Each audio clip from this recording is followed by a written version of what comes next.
admissions vests in KMTC board and that KUPS should stay away. That has since been violated. And Madam Speaker, without going into semantics, what is admission? And what is placement? Placement is simply part of admission. You cannot say that you have admitted until and unless you have done the placement.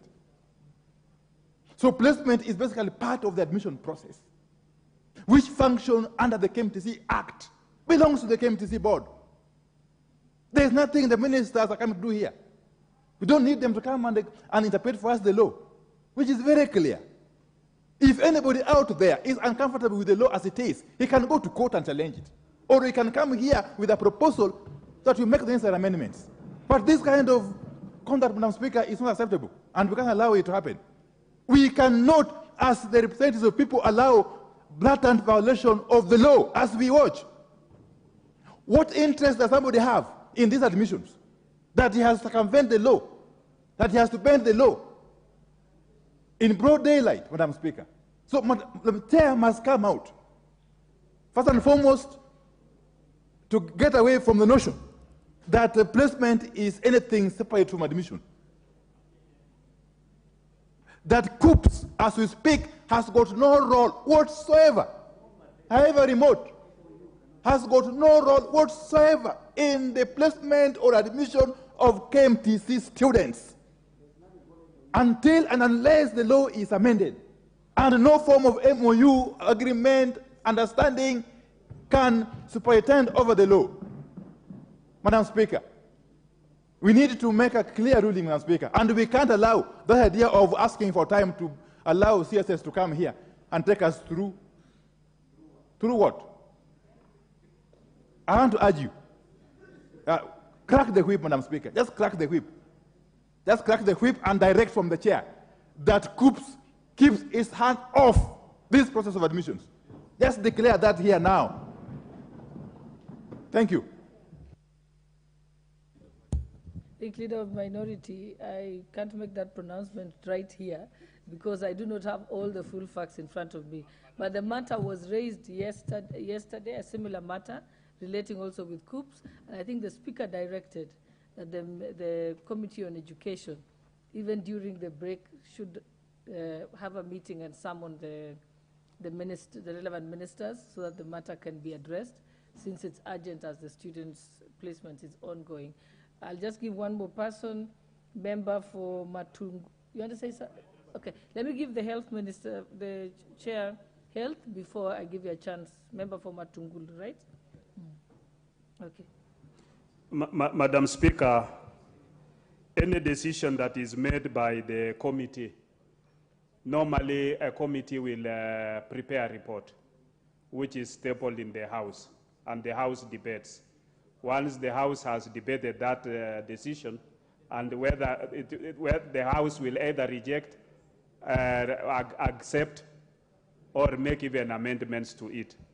So, Madam Speaker, I think what the minority leader is asking is actually unprocedural, because the committee made it, and I've made it very clear that the committee made its pronunciation, and it's clear, and we've documented it.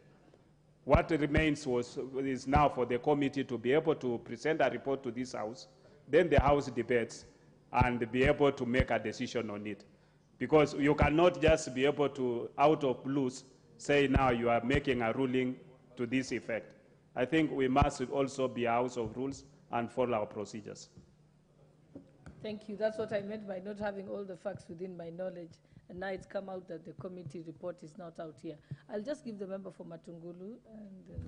And, Thank you very much, Madam Speaker. And I want to urge the members. We are the custodian of protecting the rule of law in this country. And I'm very aware, each and every member in this House, from the 290 constituencies, is people who are calling them or calling these members regarding this issue, Madam Speaker. Madam Speaker, the law can never be overruled by a memoranda or any agreement done outside this House. Madam Speaker, I saw you yesterday very passionate towards how we are going to oversight any institution in this country. This institution called COOPS is not exceptional. It's not exceptional. Madam Speaker, students are suffering at home. Parents are suffering at home. Every Kenyan is worried. We have the law, which is very clear. It has not been amended. It cannot be bypassed by a memoranda. And Madam Speaker, being a legislator who follows House procedures, the Committee of Health in this House sat, pronounced themselves on this issue within the committee. Once that is done, we are being told that there is somebody else somewhere sitting to overrule the members, the honorable members of that committee. What are we doing in this House? We better all resign and go home and stop spending taxpayers' money for things which cannot happen. Madam Speaker, is the high time the dignity of this House must be maintained whichever divine or political party we come from. We must stand firm and tell the nation that the only institution given mandate either to deal with issues against the law is Parliament. Madam Speaker, the last but not least, this issue of COOPS has been boiling day in, day out.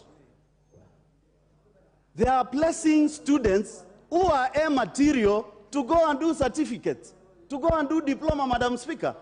It is a high time we deal with this monster, because the most affected people are our students from our constituencies. So, Madam Speaker, this is not an issue whereby we are going to lie low as Parliament. We are going to allow Kenyan students to suffer. You can imagine, Madam Speaker, when a student has worked so hard for 4 years to attain an A or a B and is given an opportunity to go to an institution of higher learning to just go and do a certificate or a diploma. Madam Speaker, I know very well you passed well in your A levels. Can you imagine it's you being given that opportunity to go and do a certificate? Will you be our deputy speaker? Will you be the law who we know? This is an issue of Kenyans, and Kenyans must be protected, and that is a business which we have been brought here by the Kenyan people without no mercy to anybody, and we are not going to relent on this. Let the chair of Health Committee go and call the Secretariat to table that report, and by 5 o'clock we debate it and agree on how to go about it. Kenyans cannot suffer more, Madam Speaker. We have a responsibility as a House to protect the law. We were sworn in this House to protect the law. About memoranda, about anything else, does not supersede the law. The court has pronounced themselves on this issue, Madam Speaker. Let's law take its course in this country, and we move forward as a Parliament. God bless Kenya. God bless the students of Kenya. Thank you, honorable members. I think the chairperson for the Committee on Health has given an undertaking that he will move with speed to summon those various agencies and the minister.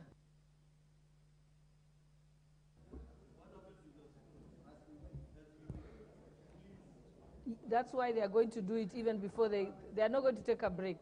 They are going to go and deal with it immediately.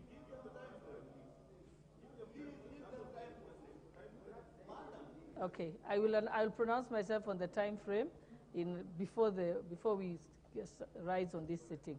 Then we'll have heard from the clerk's office what the situation is. Okay, just allow me, honorable members, to recognize students seated in the speaker's gallery, Kothien Secondary School from South Imenti constituency, Meru County.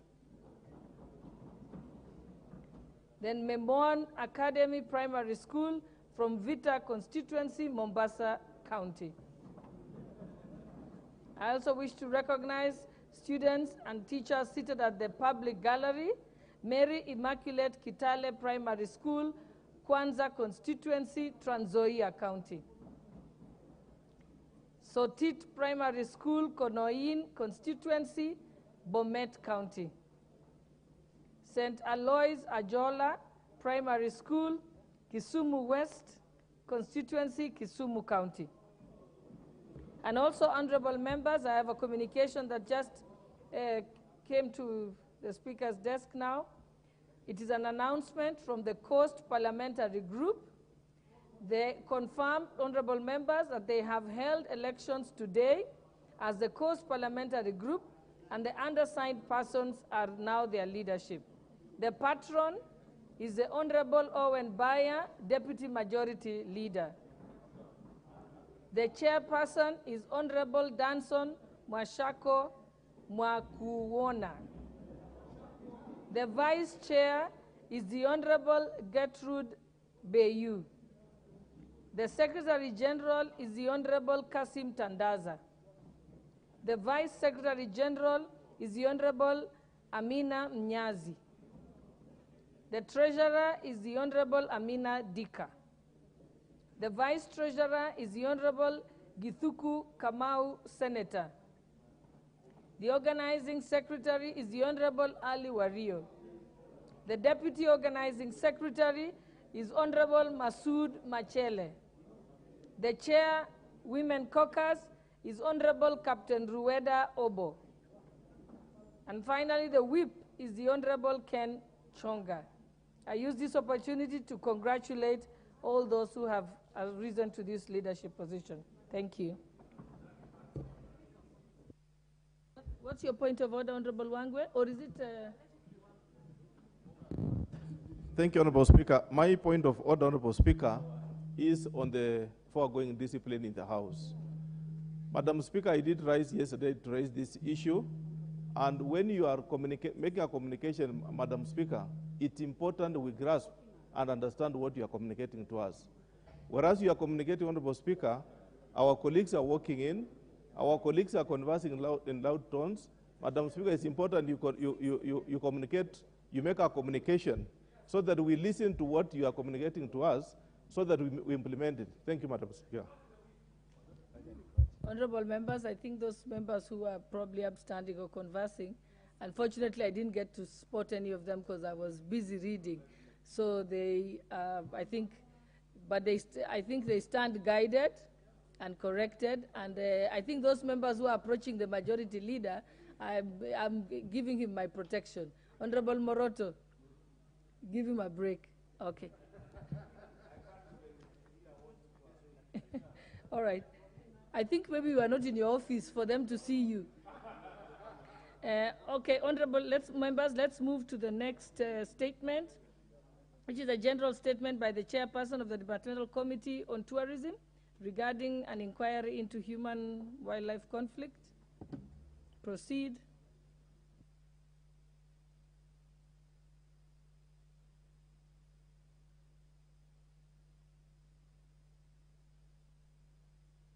Chairperson of the Departmental Committee on Tourism. Not present, okay. All right, let's move to the next order. The statement, we're already in the next year. No, we're not on the, so okay, you may make your statement, Leader of Majority, since the others are not here. Thank you, Honorable Speaker, and I have quite a number of statements today.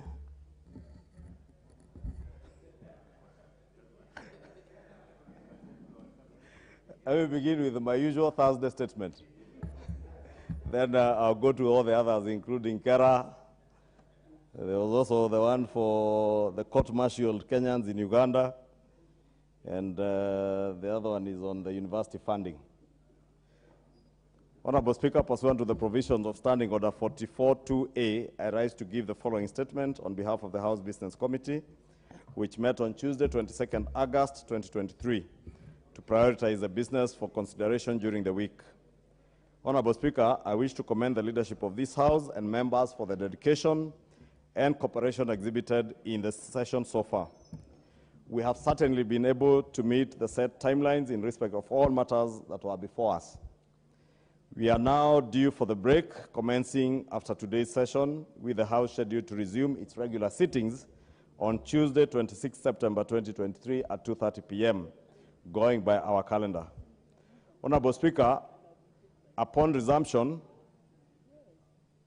Honorable Speaker, if you can protect me from the interactions here because they are too disruptive. Honorable members, the majority leader is actually making a very important statement to tell us the proceedings that will ensue after recess. In front of my eyes, Honorable Speaker. There are rooms, Honorable Speaker, at the back where members can consult. Yes.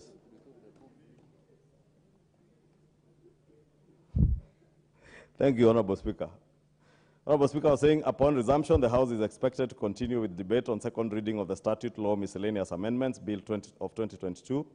The House will also debate the following motions, should they not be concluded today. Report of the Kenyan delegation to the 146th Assembly of the Interparliamentary Union, IPU, and related meetings. Report of the 4th General Assembly of the Eastern Africa Parliamentary Alliance for Food Security and Nutrition, EAPA, FSN. Reports on the inspection of various one-stop border posts in the Northern Corridor in the Eastern African Community Region. Report on employment diversity audit in public institutions. 5, consideration of the reports of the Auditor General on the financial statements for the National Government Constituency Development Fund for 12 constituencies in Kakamega County. And 6, probable loss of investments in Cyton High Yields Solutions platform. Honorable Speaker, I also note that question time in the plenary has proceeded well as Cabinet Secretaries appear to answer questions and expound on policies under their respective dockets. I would like to thank members for their continued participation in this process. Upon resumption of the House and in accordance with the provisions of Standing Order 42A, 5 and 6, I wish to convey that the following Cabinet Secretaries are scheduled to appear before the House on the afternoon of Wednesday, 27 September 2023, to respond to questions as follows. The Cabinet Secretary for Tourism, Wildlife and Heritage to respond to the following questions. Question number 228 of 2023 by the member for KWANZA, Honorable Kenneth Kazungu, MP, regarding containment of elephant herds, that have been a menace to residents of Mwahera Jira and Mrima Wandege in KWANZA constituency. Question number 320 of 2023 by the member for Wajir East, Honorable Aden Daoud, MP, regarding oversight of the Tourism Promotion Fund Board. Question number 321 of 2023 by the member for West Pokot County, Honorable Rael Kasiwai, MP, regarding rehabilitation and preservation of the Kapenguria Museum. Question number 322 of 2023 by the member for Mandera South, Honorable Abdul Haro, MP, regarding the steps taken by the ministry to mitigate human-wildlife conflict in Mandera South constituency.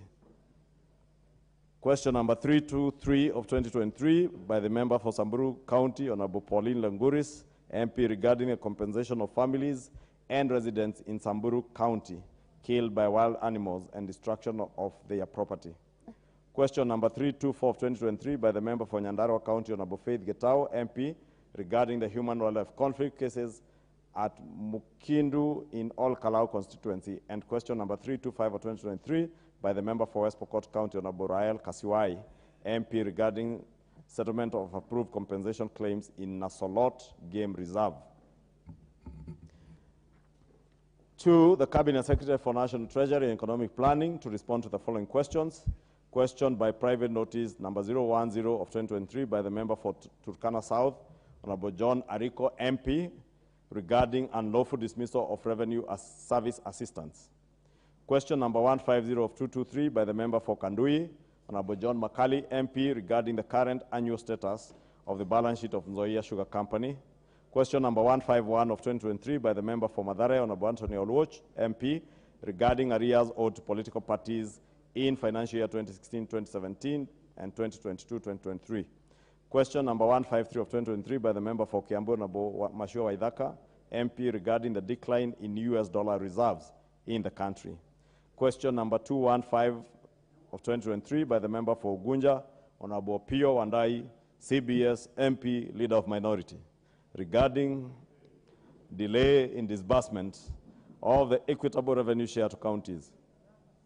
Question number 216 by the member For Tiati, Honorable William Kamket, MP, regarding the impact that de-dollarization by countries such as China, Brazil, Russia, India, Malaysia, and Saudi Arabia may have on Kenya's economy. Question number 217 of 2023 by the member for Wajir East, Honorable Aden Daoud, MP, regarding non-disclosure of merchants' fees and penalties charged on credit/debit cards.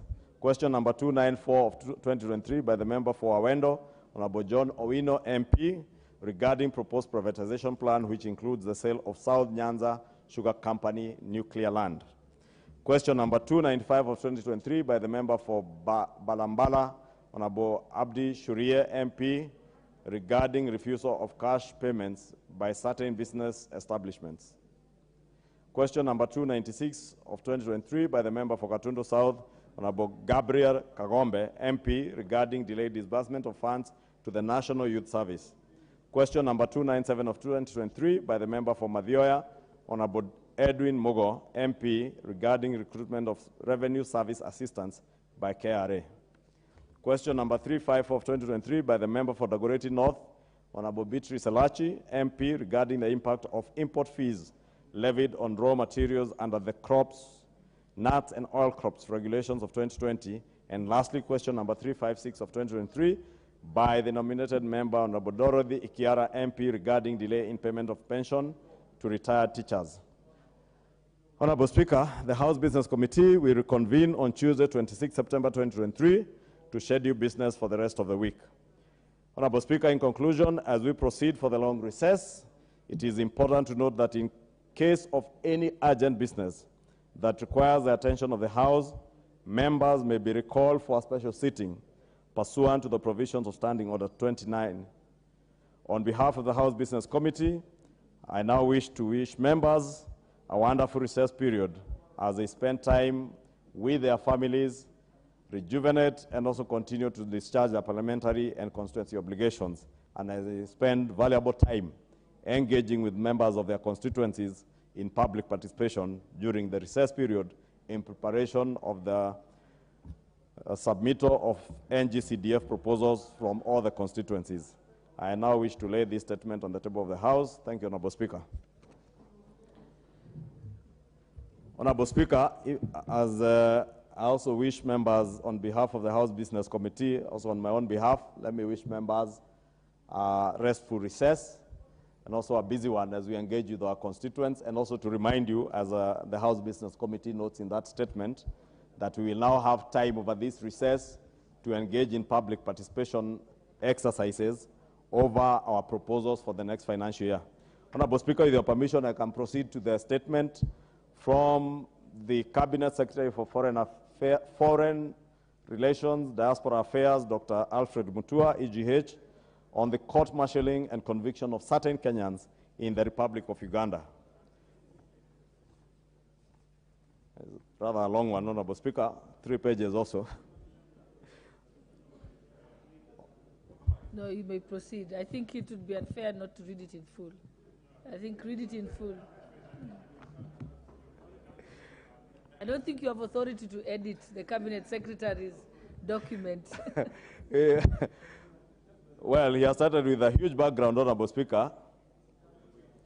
And he says in March 2022, 8 Turkana herders were arrested in Kotido in the Karamoja area on suspicion of killing 3 Ugandan geologists and 2 Uganda People's Defense Forces, UPDLF soldiers, who are guarding the geologists in Lokisilei village in Lotisan sub-county in Moroto district.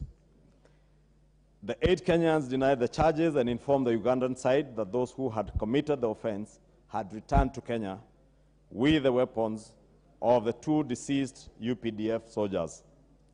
As a result, the 8 accused were found guilty of possessing weapons at a court-martial in Moroto in April 2022 and sentenced to 20 years in prison. The Ugandan authorities have consistently appealed to the Kenyan side to arrest the perpetrators of the killing of the 3 geologists and the 2 Ugandan soldiers, but this has not yet been actualized by the Kenyan side.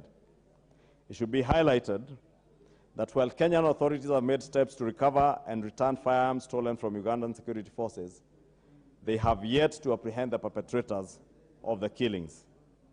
On 8 April 2023, the UPDF conducted a cordon and search operation within Turkana kraals in the areas of Lokiriaut, Rupa, and Naput in Moroto districts, and seized 27 AK-47 rifles, 1 self-loading rifle, SLR, as well as 751 rounds of ammunition, 32 magazines, 3 sets of UPDF uniform, and 19 bows and arrows. Consequently, 32 Turkana herdsmen were arrested and brought to Moroto barracks to face court-martial for the offense of possession of illegal firearms. All 32 suspects were rushed through a court-martial process on 11 April 2023 and sentenced to 10 years for each of the 2 counts of illegal possession of firearms and ammunition. An important point to note is that any civilian found in possession of illicit firearms is subject to court-martial under Ugandan law. Specifically, the Uganda People's Defense Forces UPDF Act, because the government deems them to be combatants. Government interventions. On 20th February 2023, a delegation from Kenya led by Ms. Rebecca Miano, the Cabinet Secretary for East African Community, Arid and Semi-Arid Lands and Regional Development, arrived in Moroto, Uganda, to negotiate the release of the Turkana herders with a delegation from Uganda led by General Salim Saleh. The matter escalated when His Excellency President Museveni responded by issuing a directive on March 3rd, 2023, stating unequivocally that the problem of the geologist's murder must be addressed before Uganda discusses the issue of amnesty and release of the Kenyan detainees. This was followed by Executive Order number 3 of 2023, issued on May 18, 2023, which, among other things, gave Kenya 6 months to answer to the matter of the geologist's murder. Otherwise, Turkanas would not be allowed to graze in Uganda. President Museveni also spotlighted Uganda's strategic plan to end nomadism and was interested in knowing the plan on the Kenyan side, as well as how long Kenya expects Uganda to allow Turkanas to graze in Uganda. Consular services extended. On the 24th June 2023, the Kenya High Commission in Kampala, through the KDF liaison office in Moroto, arranged for a team of Turkana leaders, led by Honorable Imana, and 2 KDF liaison officers to visit the inmates. The team went to Jinja Main Prison and Kitalia Maximum Prison, where the Turkana herders are incarcerated. All the inmates were found to be in good health. They were, however, requested to be relocated to a warmer place, and one that is more accommodating to Kenyan inmates in terms of language, such as Moroto Prison. The mission made the request to the Ugandan government and is still awaiting a response, but is actively following up. The Kenya High Commission in Uganda made consular visits to Murchison Bay Prison on 3rd July 2023 and Jinja Main Prison on 10th July 2023, and distributed basic supplies not only to Turkanas, but also other Kenyans in the 2 jails. The Turkana County government leadership has hired a lawyer in Kampala and filed an appeal in the matter on 20th April 2023 through Ms. Asingwire and Kakuru Advocates. The appeal lodged within the 14-day window of appeal was filed to the General Court Martial at Makindye, which is the only available avenue to appeal under Ugandan law. The court is yet to respond on the hearing date, but the advocate is pursuing the matter. Another appeal was lodged through the prison internal mechanism, but was filed late. The Kenya High Commission in Kampala is in contact with the welfare officers of each of the prisons where the herders are being held, and will continue to arrange for relatives and Turkana leaders to visit the incarcerated individuals, as well as to provide consular services to all Kenyans in various Ugandan prisons in accordance with the protocols of the Ministry of Foreign Affairs of Uganda. In conclusion, Honorable Speaker, on January 18, 2018, Kenya and Uganda signed an MOU on a cross-border program for sustainable peace and development to encourage the closer interaction between the border communities of Turkana and Pokot in Kenya and Karamoja in Uganda. The MOU also aims to combat the illegal flow of small arms and light weapons in the region. This framework is what allows Kenyans to cross over to Uganda in order to access grazing areas and watering points. However, Uganda expressly forbids Kenyans to cross over with weapons. Currently, the case of the Turkana herders is being escalated to the highest level of the executive of both countries. His Excellency President Museveni has given conditions for amnesty discussions. The first condition is that Kenya arrests those who killed the 3 Ugandan geologists and the 2 UPDF soldiers. In the event that this is not accomplished, His Excellency President Museveni has asked Kenya to make reparations to the families of those deceased before any deliberations on amnesty for the detained Kenyans can commence. Lastly, Honorable Speaker, Kenya's top leadership is seized of the matter and has asked for its speedy resolution.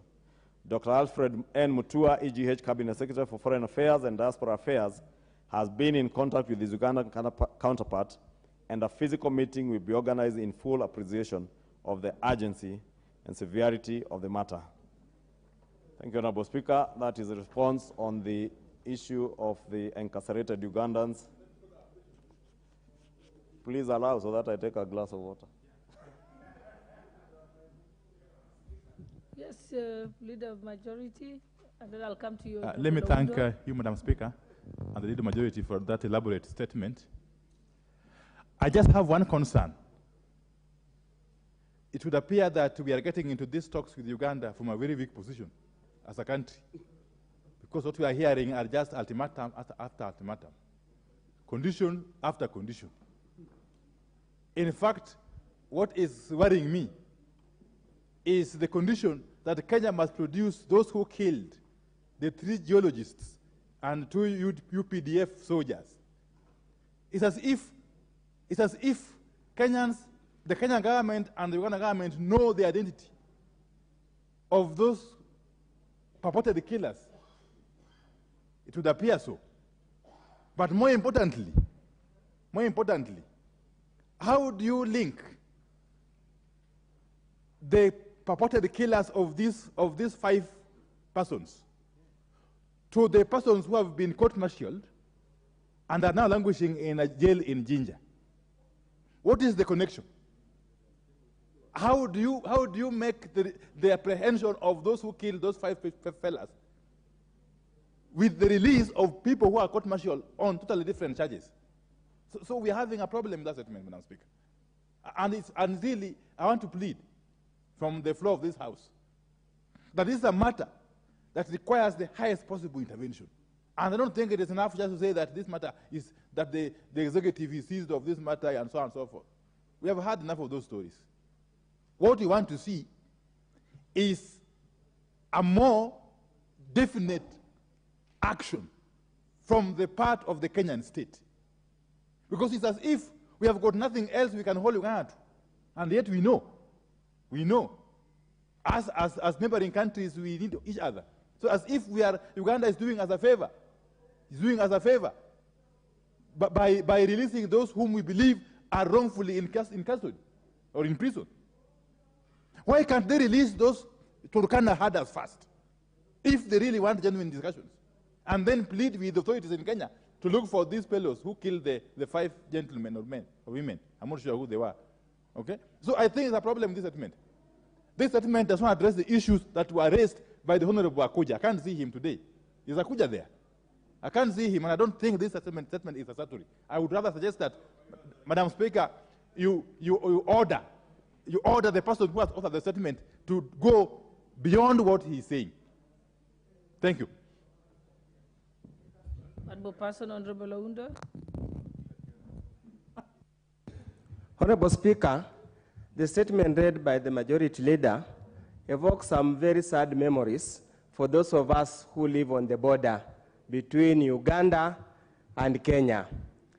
We are constrained because of the standing order and the law not to discuss adversely the behavior of a foreign or friendly country, but would have very, very unkind words about the behavior and action of the soldiers and the Ugandan government as a whole. Honorable Speaker, indeed using innocent people or innocent herders as a bait for people purported to have committed heinous crime is an act of abuse of human rights. Honorable Speaker, indeed, as a minority leader has clearly stated, the response seems to be so cowardly, you would imagine that Kenya subservient is afraid of the government of Uganda. We need to act decisively because we have got economic power, we have got military power beyond what Ugandan can do.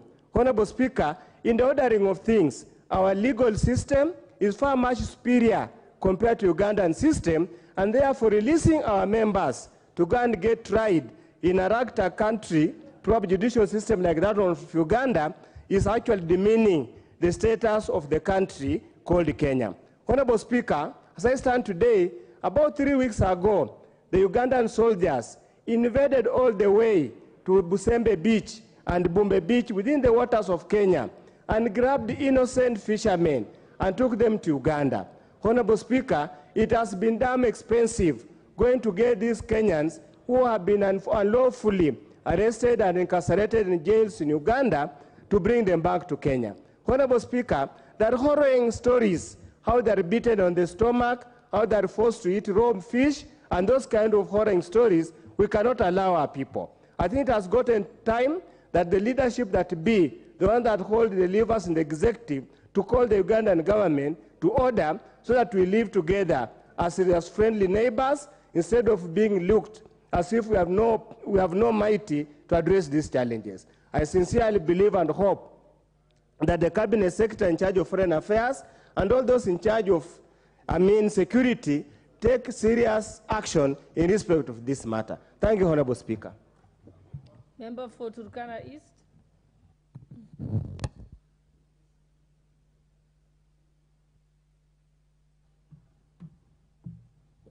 The mic is further to your right. Thank you, Madam Speaker. Madam Speaker, this issue, which it has been discussed after being brought by Honorable Akuja. Madam Speaker, according to the report by our majority leader this afternoon, Madam Speaker, according to the report and the condition given by the Ugandan government, Madam Speaker, it looks like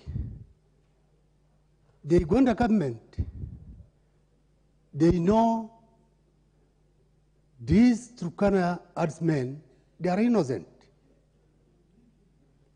The president himself says he's giving our country a demand that if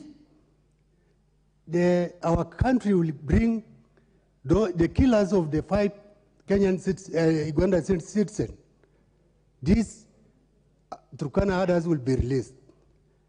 This looks like the Ugandan government, they have no case on these herders, and they are just trying to retain them just because they were found in their country, raising their livestock. Madam Speaker, it is good for our country now to take this thing seriously, because according to the statement, those who killed the 5 Ugandans, it seems the Ugandan government know them. And this incident happened in Uganda. Why is Uganda giving the Kenyan government condition that they need to bring the 5 killers? And yet, they know that this thing happened in their country, and they know how it happened. Madam Speaker, it happened one time one day delegation which went to Uganda over the same issue. I was among the delegates who went to Uganda at that time. The place where these others were and where the 5 Ugandans were killed, it was far away. So they need to differentiate between the two incidents of these others being caught with their guns and the issue of the killing of the 5 Ugandans. Madam Speaker, this is a different story. Our country needs to take it seriously because we cannot just leave it the way it is, where we are being given a condition, the condition which it has no truth in it. The way you can look at it, that we need to provide these 5, the killers of the 5 Ugandans. How? This thing happened in Uganda. The Turkana others, they were far away from where the incident took place. I went there personally. And we really urged to talk to those guys, the officers from the Ugandan side, and it seems like there was no truth in it. And from that day, they were even worried about where these guys they were caught. Because we argued with them, and it reached a point whereby there were people, they were innocent. So there were liaison officer in Uganda, our KDF liaison officer in Uganda, must also tell the government the truth. How this thing happened, where the place of the incident, and where these others they were grazing their livestock. Because the issue of carrying of the guns to Uganda, our people they are being raided in Uganda in the name of they are bringing guns to Uganda. Where are the guns which raid our people in Uganda comes from? If the government of Uganda they are saying people in their country they don't carry guns, Madam Speaker, this thing must be looked in a different way. We cannot leave this matter and our people they are dying in those cells without being given justice. We need our people to be given justice, to be taken to the court of law, so that they can be tried to be found guilty or not. Because the way they were taken there, nobody has found them guilty. They were just taken from the barracks to the cells. And nobody knows even if they went in through any justice in their country. So we need this thing to be followed up, not just to leave it the way the report is being given around, given by the majority leader. Those who are concerned, our liaison officer in Uganda, our Foreign Affairs Office, and the East African Office, they must follow up this thing so that we can bring this justice to these Turkana people who are in Uganda. Thank you, Madam Speaker. Thank you. I think we can bring this matter to a close because it's already been marked to the Security Committee. Honorable Kangogo, I'll just give you one last chance. Yeah. If you can keep it in under 5 minutes. Thank you, Madam Speaker. Madam Speaker, this issue of the Kenyans who were court-martialed in Uganda, Madam Speaker, it's very sad. Because the Kenya and Uganda, they have enjoyed a cordial relationship for many years. Madam Speaker, when Uganda were in troubles during the time of Amin, all of them, they were here in Kenya, including Museveni himself. Madam Speaker, if it can reach at such an hour that the President Museveni can give a condition that for Kenyans to be released, the certain condition must be made. Madam Speaker, I think we need to take this matter very seriously. Madam Speaker, in Migingo Highlands and all the Lake region, there are many Kenyans who've been killed by Uganda soldiers. There has been many questions the members of parliament from those regions, they have raised in this house that Kenyans are killed by Ugandan soldiers.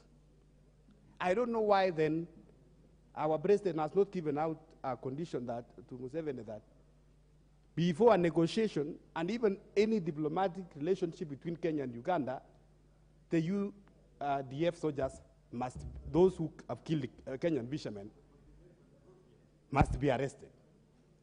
So I think, Madam Speaker, the way this matter is going is going to bring a serious conflict between Kenyans and the Ugandans, especially at the border areas. You heard from the members of Turkana saying that they are local pastoralists. They don't know the boundaries, including the animals. They don't know the boundary between Kenya and Uganda. And again, Madam Speaker, even if there was a crime committed by the Kenyans, the Turkanas, they should be taken through the normal judicial system. They should have a right to access a lawyer, to be given a lawyer, and also to present their case. Madam Speaker, if it is true that President Museveni gave these conditions, then as members of parliament who represent Kenyans, we are also seeking that our president also must take up this issue, discuss it with the President Museveni, so that we can have the innocent Kenyans. There might be some few, 2 or 3 criminals, which we cannot deny, but not to court-martial the entire almost 50 Kenyans in the name of they were carrying guns. Madam Speaker, and like the way the members of Turkana say that our porous borders of Turkana to Ethiopia and Uganda and all those other areas, even as we discuss these issues, Madam Speaker, we need to address the issue of security at the borders between the Turkana County and the neighbors. So that also, we are now leaving this matter to Turkana members of parliament and the Turkana community to say, fight for yourself, when we have a functioning government. So, Madam Speaker, we will ask the leader of majority to go back to the drawing board and also take it to the Foreign Affairs and also to the President to intervene for the Turkanas and the Kenyans who are court-martialed in Uganda to be returned back to the country.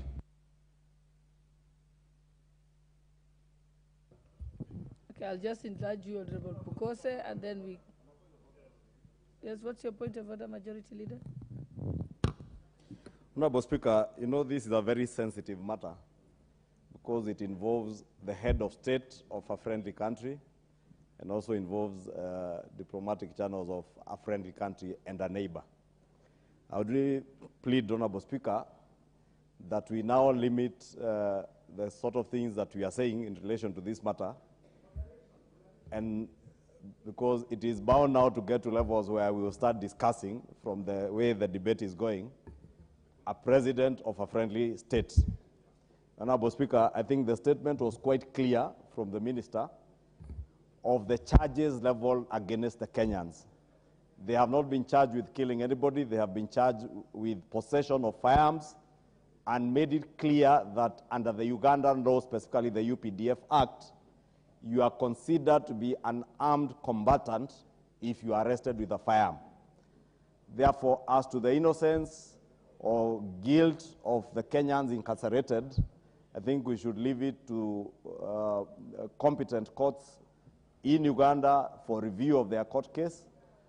To Honorable Speaker, since the minister has already indicated that this matter is already at the highest level between His Excellency President Yoweri Museveni and our president and the two ministries, I think it's only be fair that we do not now start getting into the arena of discussing either of the presidents or the ministers or our laws versus the Ugandan laws, because we have our own laws. Uganda have their own laws.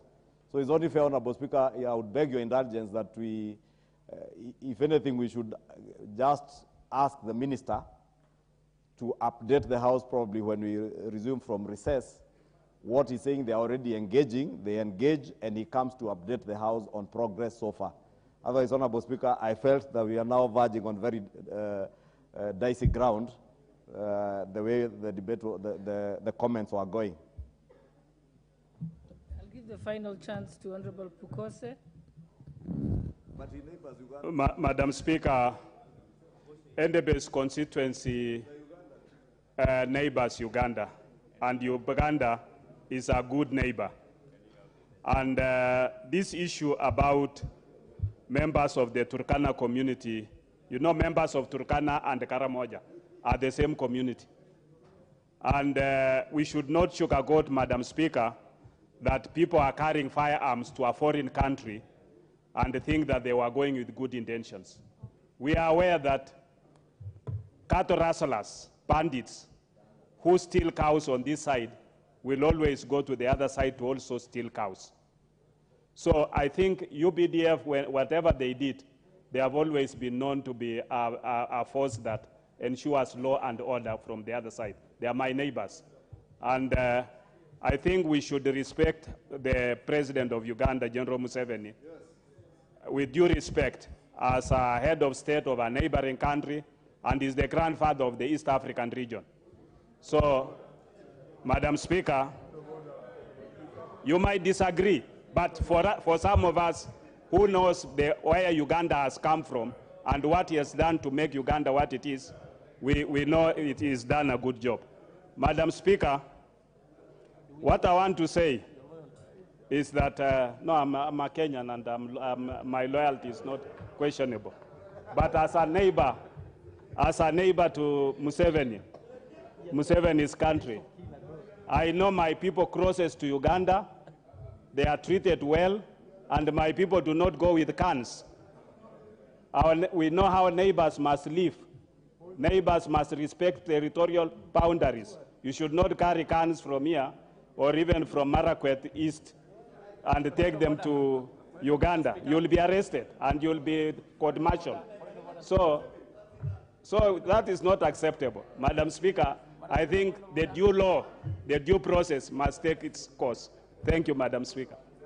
Thank you, honorable members. I think this matter should be placed before the Committee on Defense, Intelligence and Foreign Relations, as it seems already that the ministry is already seized of the matter.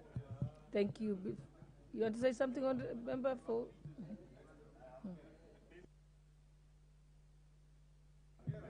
okay. Oh, you haven't completed about Kera. Thank you, Honorable Speaker. Thank you, Honorable Speaker. And I'll move on to the next statement from the Ministry of Education on the question of university admissions. And they have addressed the issue of IPRS validation for applicants, parents, and guarantors, saying the system is taking too long to validate IDs and is at times completely down for several hours. Hence, applicants cannot register at the portal in order to proceed with applications. The implication of this, Honorable Speaker, is that identification numbers takes a long time to validate or doesn't validate at all. Hence, applicants can't register at the application portal. Newly acquired ID numbers are also not readily available in the system, hence hindering the application progress. On the intervention, Honorable Speaker, I say that the IPRS is to review their system to try and accommodate the traffic flowing through the portal during this application period.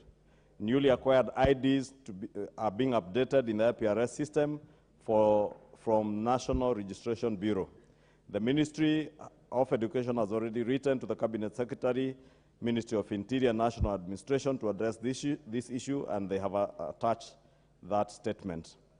Honorable Speaker, on the question of undeclared courses at KUPS, the Kenya University and Colleges Placement Services by institutions, students who have admission letters with courses that are not declared with KUPS portal, hence cannot be found in the application portal during application. The institutions are to update all courses and their costs with KUPS before Monday, August 28, 2023. On the huge traffic in the application portal, they concur that there is indeed huge traffic in the application portal caused by numerous concurrent applications. The situation has been exacerbated this week because some institutions are due to commence the academic year of 2023-2024, and therefore many students are logging into the system almost at the same time. The ministry is continuously monitoring and adjusting the system for optimal performance to ensure that all students are able to access the system as they log in. On loan application forms, attachments, the difficulty of applicants using varying scanning technology, the difficulty emanates from applicants using varying scanning technologies and formats, leading to difficulties in uploading the documents and inability to complete the applications. Applicants therefore cannot complete the application process of applying for the loans. A standardization software is being implemented to manage the various formats of attachments coming through. Meanwhile, applicants are being redirected to an online tool to assist in the conversion to the right format. Honorable Speaker, they also indicate that there are also incidents of applicants using wrong email addresses, and they are continuously educating the applicants, especially students and parents, on how to deal with this, together with the issue of double registration for some students who are putting in their IDs twice. On the question of to clarify how students under the age of 18 years can access funding in the absence of official identification documents, they say that the students without national identity cards will be required to apply for scholarships and loans with their KCSE index number and birth certificate. Once the student is categorized under the new funding model, the scholarship will be awarded and sent to the university or college, while the HELB loan will be set aside to finance them as soon as they submit their national ID. Universities and colleges have been advised accordingly on the arrangement and are expected to admit the students. Honorable Speaker, what that means from my engagement with the CS is that the issue that was there, that students who are under the age of 18, and they know it is a definite number of about 1,900 and something students, approximately 1,000 students, they will be granted full scholarship in the first year, and subsequently, once they acquire their IDs, because some are turning 18 next year, some later this year, they will be given the HELB loans and they will fund their subsequent years as they review the scholarship bits, depending on your ability. And they have already issued a memo to all our vice chancellors to ensure that no student misses admission on account of being under the age of 18 years. The difficulty with this, Honorable Speaker, is that they cannot get into a contractual arrangement or contractual agreement with minors. And under our laws, unless we are to review, anyone under the age of 18 years is considered to be a minor and therefore cannot get into a contractual agreement for a loan with the Higher Education Loans Board. But upon the attainment of the age of 18, they have committed to award them loans and therefore consequently probably reduce their scholarship bit depending on your ability, since the new funding model is student-centered, as they put it.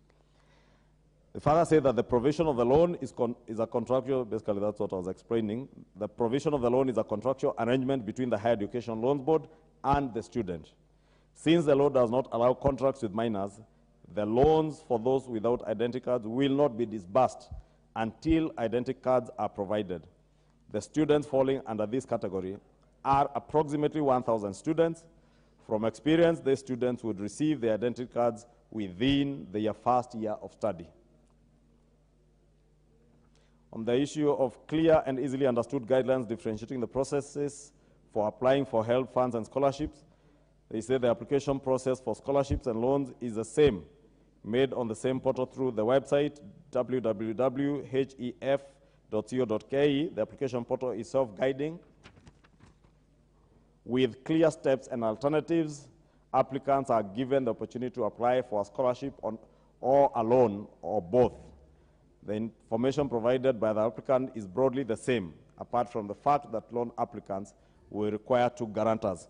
Honorable Speaker, may I also mention I have a very detailed, Honorable Speaker, Honorable Kangogo has invaded my territory here and disarranged all my papers. A very detailed 48-page document that the CS delivered to the Committee of Education this morning, addressing many of those issues. And I will table this document should any member seek to get information, including steps the ministry is taking in line with what members were asking here, what is it that they are doing for publicity strategies to inform Kenyans through traditional media channels, print, TV, radios, community radio stations, digital channels, bulk SMS to both university and TVET students, online forums, web, even Twitter spaces, mashinani initiatives, churches, chiefs, mosques, Huduma centers and Huduma center cyber cafes. There are various strategies they are using to ensure that they disseminate as much information to our students. So it would be good to inform our students back in our constituencies as we go on recess to access this information either from Huduma centers, through the ministry website, other portals of Higher Education Loans Board, and COOPS. All that information is here, and I'll be tabling these documents, Honorable Speaker, for members to be able to get a look at it and disseminate the same information to our constituents, many of whom are our voters, even those without identity cards. There are 1,000 students, Honorable Speaker. By the time we get to the next elections, they will be voters. So you'll be serving your voters by disseminating this information to them, Honorable Speaker. Honorable Speaker, if you allow me to move. What's your point of order, Jared? Honorable Jared? I thank you very much, Madam Speaker. We can all recall that I did make a statement yesterday concerning this issue that the majority leader has ably given an explanation on.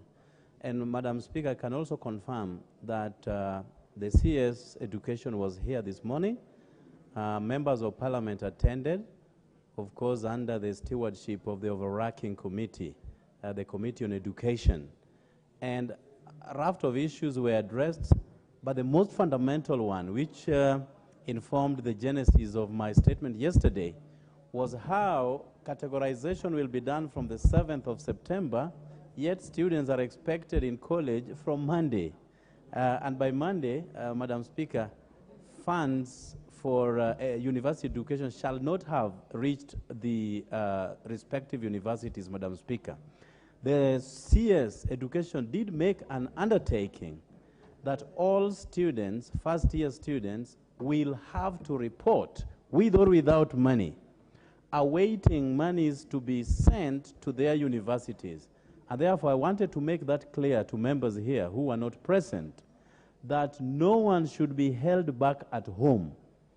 The Ministry of Education has made plans to have all students, all first-year students, whether they are medical students attracting 450,000 shillings a year, or art students attracting 158,000 shillings a year, to report to college and start their studies, awaiting categorization and money to be wired to their universities. So at least that takes the burden off the shoulders of members of Parliament who have consistently been confronted by these huge circulars from the Ministry of Education that our children will now go to college with or without monies, and their studies can take shape. I think that was important for members to know because all these requests are channeled to our offices as members of Parliament. Thank you, and I thank you, Honorable Madam Jared Speaker. Okello. Okay, Honorable Nyamai, the last opportunity. Thank you very much, Honorable Speaker, for giving me this opportunity. Let me first start by thanking the Leader of Majority for that statement that he has read from the Cabinet Secretary.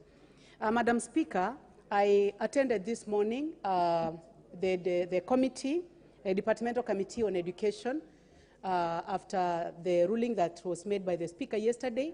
And I must take this opportunity, Madam Speaker, to thank the Cabinet Secretary for Education because he ably made a presentation concerning funding for universities.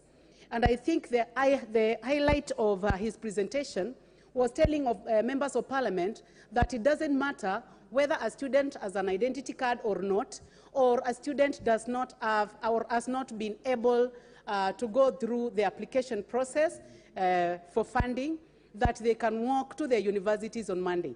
And Honorable Speaker, I think this was the biggest burden that we had, and I would like to take this opportunity to say that it seems to be a very good opportunity for our learners in the university, that after the teething problems that we have now with the system and also with the new way of applying for financing in the university, that very soon our students will have a smooth way to go to school. So, Madam Speaker, thank you for giving me this opportunity, and I would like to take this opportunity to thank the Kenya Kwanza government for keeping the promise, because this is the promise that His Excellency William Samoei Ruto presented to Kenyans when he was campaigning, that he will make it easy for university students to study, and he has done so.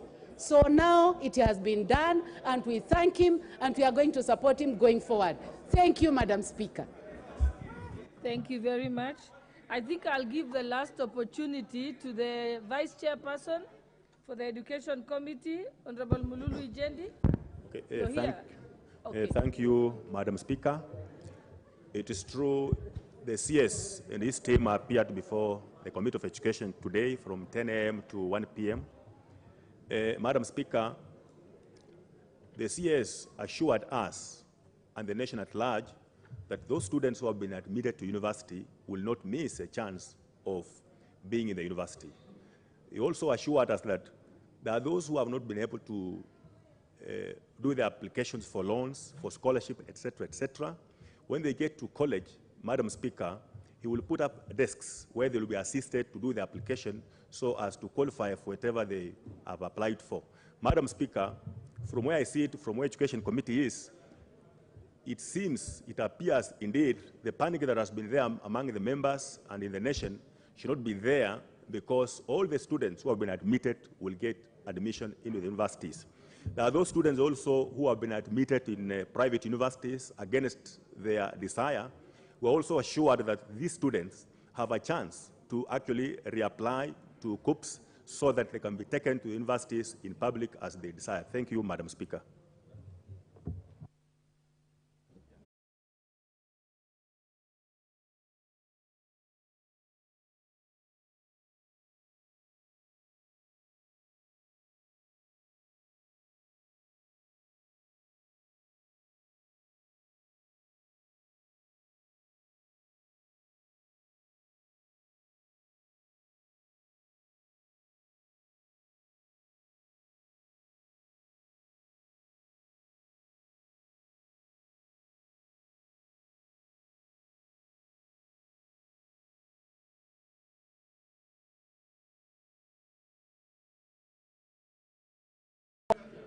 Honorable members, allow me to recognize, seated in the public gallery, the following schools: King Hill Academy Primary School from Kabarnet constituency, Baringo County.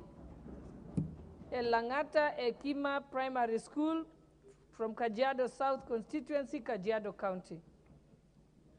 Mansuk S. Patel Primary School, Rongai constituency, Nakuru County.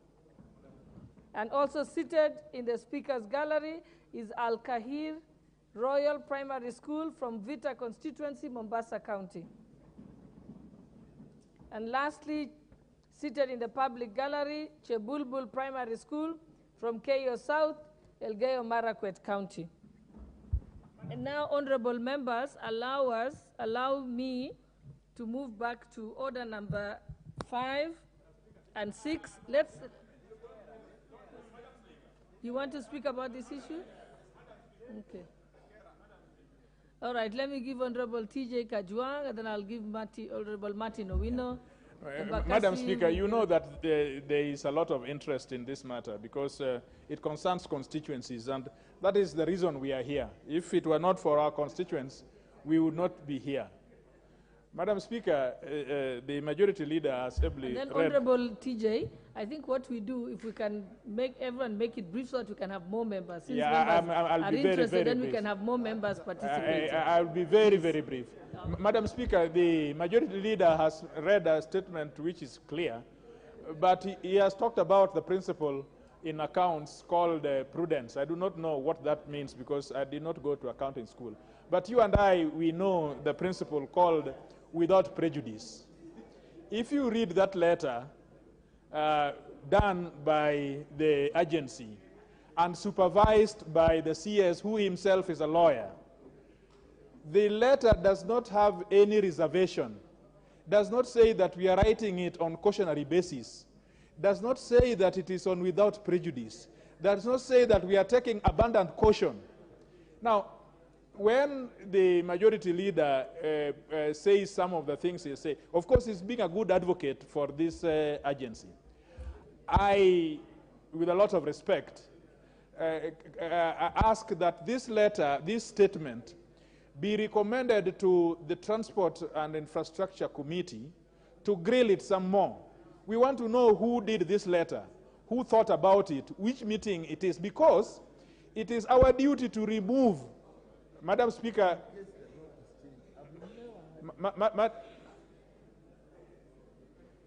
Madam Speaker, I just wished yes, she's being advised. That's why yes. Madam Speaker, just wanted to say that it is part of our mandate under 94, 95, and 96 to remove a state officer who violates the law,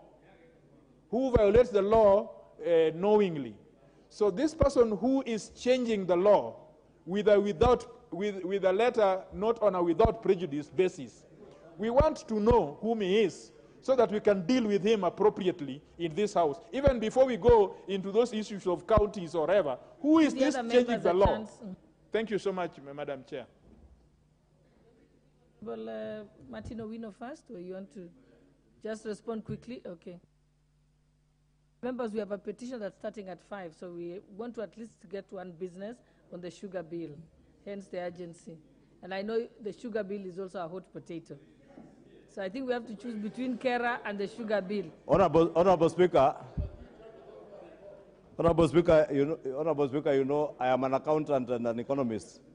I never have pretended to be a lawyer, so I do not know whether this letter was without prejudice or with caution, but at least I can read that there is the word caution. On the last page, he says that the lower ceilings issued to KERA was made under caution to safeguard the authority from early procurement of works and the resulting pending bills that may arise if county governments are funded. Honorable Speaker, the Chair, Transport and Infrastructure is not here, but he had just sent me a message just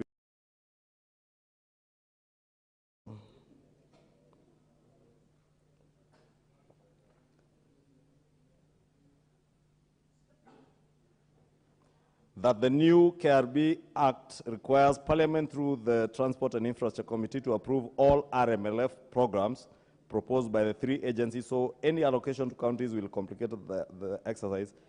KRB, or rather, Honorable Speaker, I wanted to confirm to what the Honorable Member for Waraka is saying, that the Chair, Transport and Infrastructure is well seized of this matter and is a member of Parliament, the chair of the committee. And the 15 members who sit in that committee are seized of this matter. This letter is now property of the House, and they should be able now to pick it up from here, because all that the Speaker had directed was for me to ask for a quick statement from the ministry, which has now come. That is all I have delivered, Honorable Speaker. And I was begging that since the minister is available, the committee should be able to summon him. If they are not satisfied, you have your Wednesday afternoons. You can summon the minister here. If he does not comply with what the law says, you are the members of Parliament who oversight the executive. You shall know what to do with my good friend Kipchumba Murkomen if he fails to comply with the law. But I think he's also exercised abundant caution in saying that he will be guided by what Parliament resolves. Therefore, Honorable Speaker, I think we can leave the matter to the committee to deal with. Honorable members, I want to seek your indulgence. Since this matter will go to the committee and still come back to the House, you'll have opportunity to interrogate it. And since the committee has said that the minister shall appear to be able to answer those questions, allow us to move to the main business. But just before that, I will quickly get, I think in less than 5 minutes, go back to Order 5 and Order 6, just to allow the chairperson, Special Funds Accounts Committee wasn't there earlier, to quickly lay the paper on the House table of and then also immediately move your notice of motion in that sequence. Then we can move to the next order on the sugar bill, which I know members are interested in. Thank you, Madam Speaker. Honorable Speaker, I beg to lay the following papers on the table of the House today, Thursday, 24th August 2023. Second report on the Special Funds Accounts Committee on its consideration of the report of Auditors General on the financial statement for the Parliamentary Mortgage Scheme Fund, Parliamentary Car Loan Scheme Fund, and Parliamentary Catering Fund for the financial year 2020-2021 and 2021-2022. And the third report of the Special Funds Accounts Committee on its consideration of the report of the Auditor General on the financial statement for the Local Authorities Provident Fund for the year 2019-2020 to 2020-2021-2022 financial years.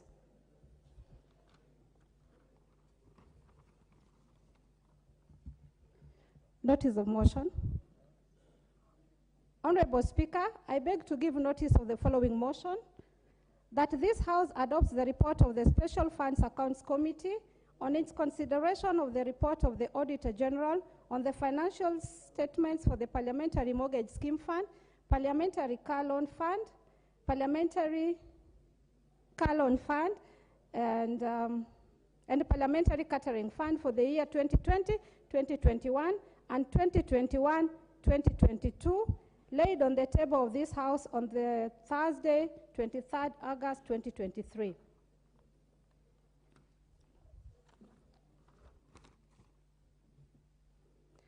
Honorable Speaker, I beg to give notice of the following motion, that this House adopts the report of the Special Funds Accounts Committee on its consideration of the report of the Auditor General on the financial statement for the Local Authorities Provident Fund for the financial year 2019-2020 to 2021-2022, laid on the table of the House on Thursday, 23rd August 2023.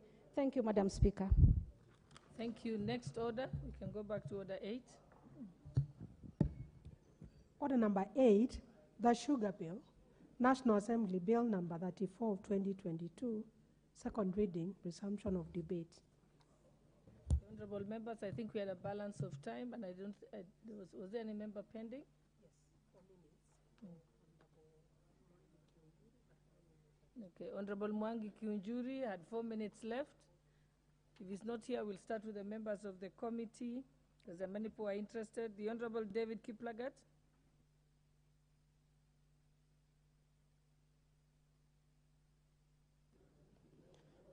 Thank you very much, Madam Speaker. I wish to support the sugar bill. As member of the Agriculture Committee, if there is a bill we have done justice to, is the sugar bill. Maybe just to bring members to speed, is that we were able to engage all the stakeholders in the sugar industry.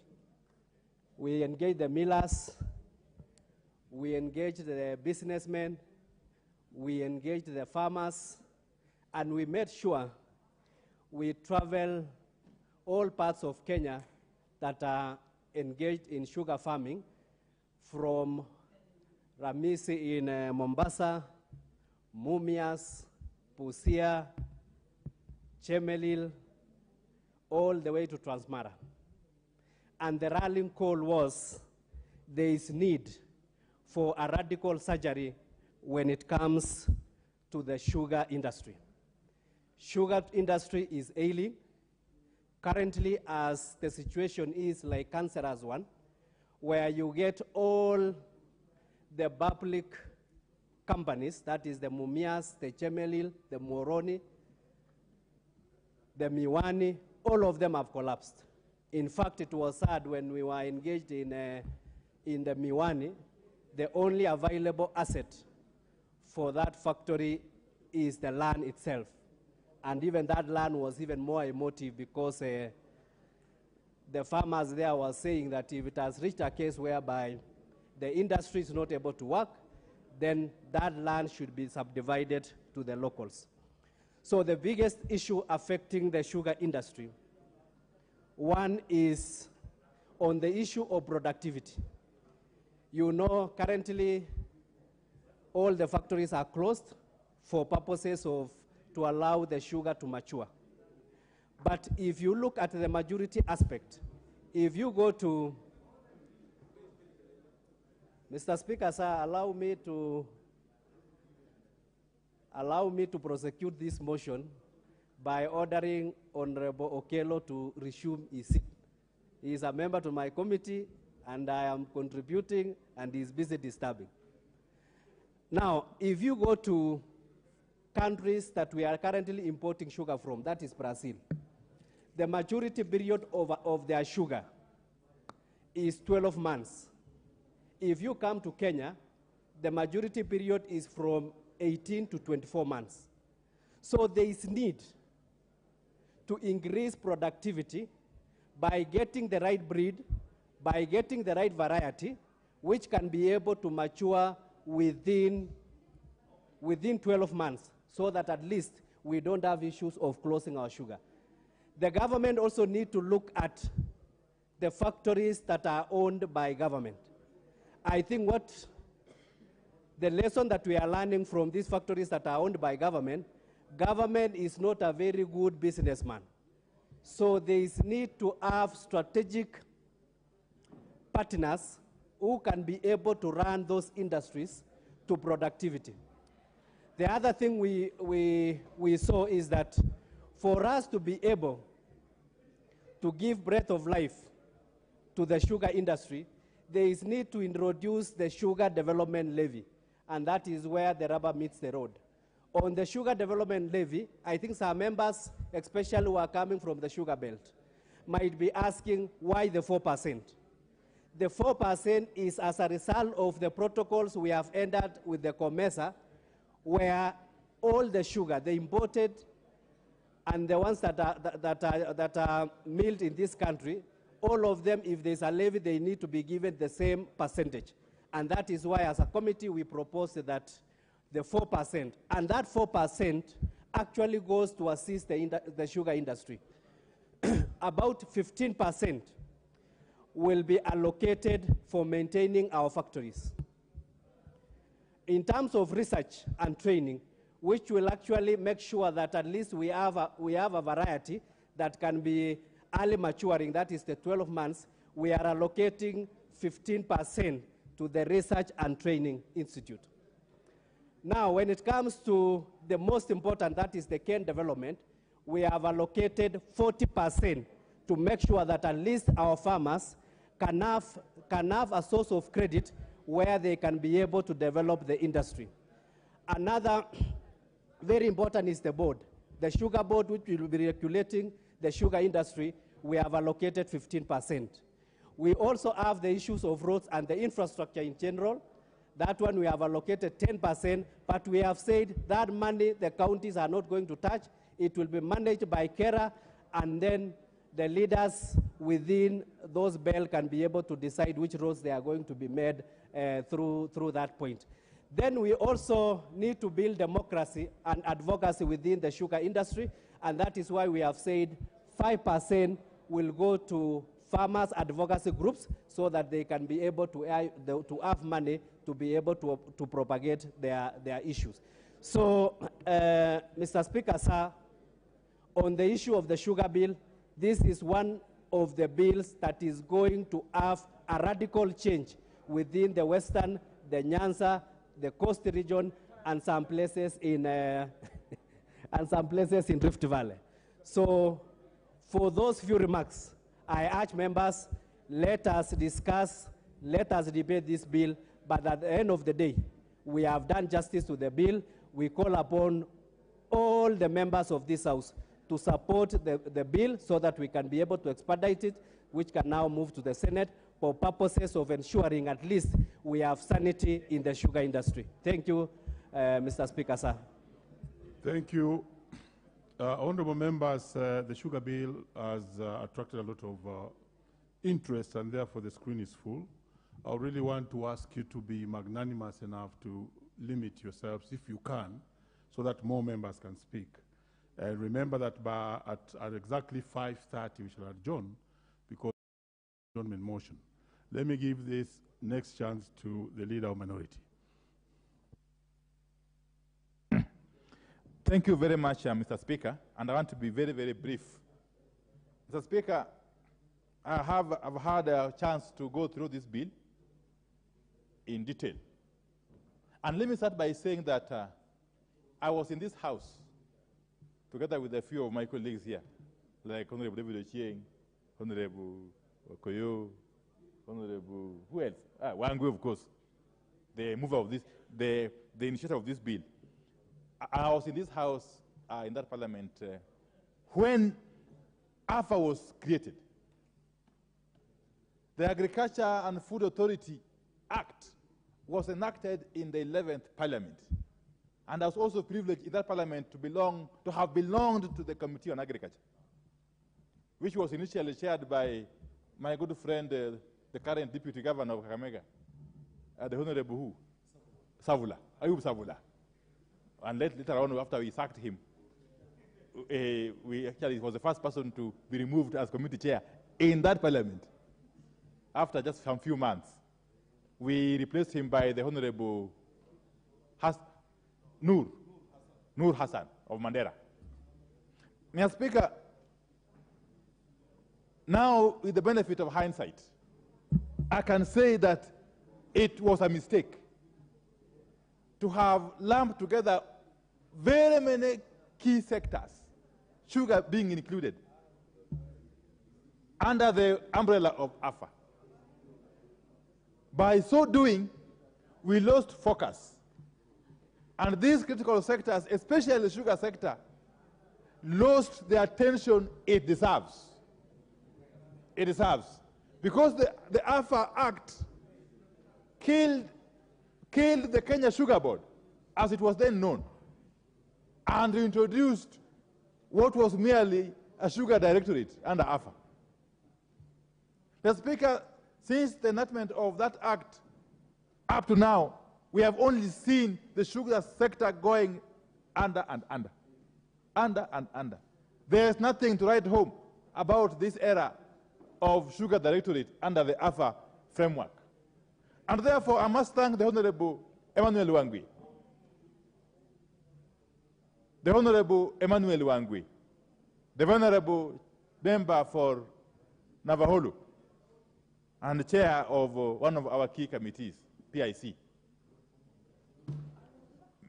Mr. Speaker, this act, this bill, if of course it is passed and it becomes the Kenya Sugar Act, is introducing the Kenya Sugar Board with all its former powers and a redefined mandate and a more focused approach to the issues of sugar development.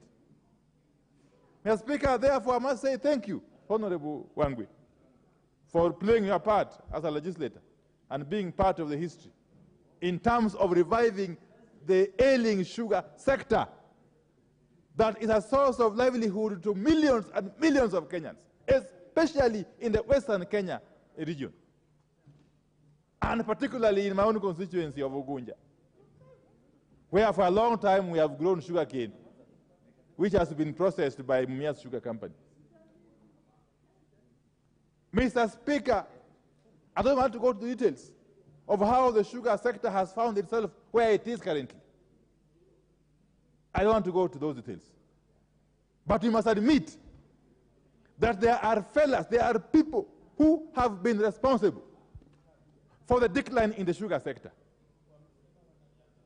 Those are the people we must watch out for, even as we enact this act, this bill. Sugar has become a cash cow for the who is who in the leadership of this country. Madam Speaker, Mr. Speaker, the sugar sector has been milked dry by people in authority, right from the executive to this house, to the management of the various sugar mills, especially those publicly owned sugar mills. There are people who have become billionaires in this country, and we know them. As a result of the milking of the sugar sector. Some of the sugar factories in Western Kenya are on their knees as a result of pilferage, of theft by persons who are known. We know them. We know them. Some of them are now in UDA. They used to be in ODM. We know them. Yeah. And they go around flaunting their ill-gotten wealth, trying to intimidate people. We must call them out. We must call them out. Mr. Speaker, just spare me from the interventions of Honorable Baya and Honorable Chieng. Mr. Speaker, the Honorable Wamboka wants to give me information. Point of order. He has information.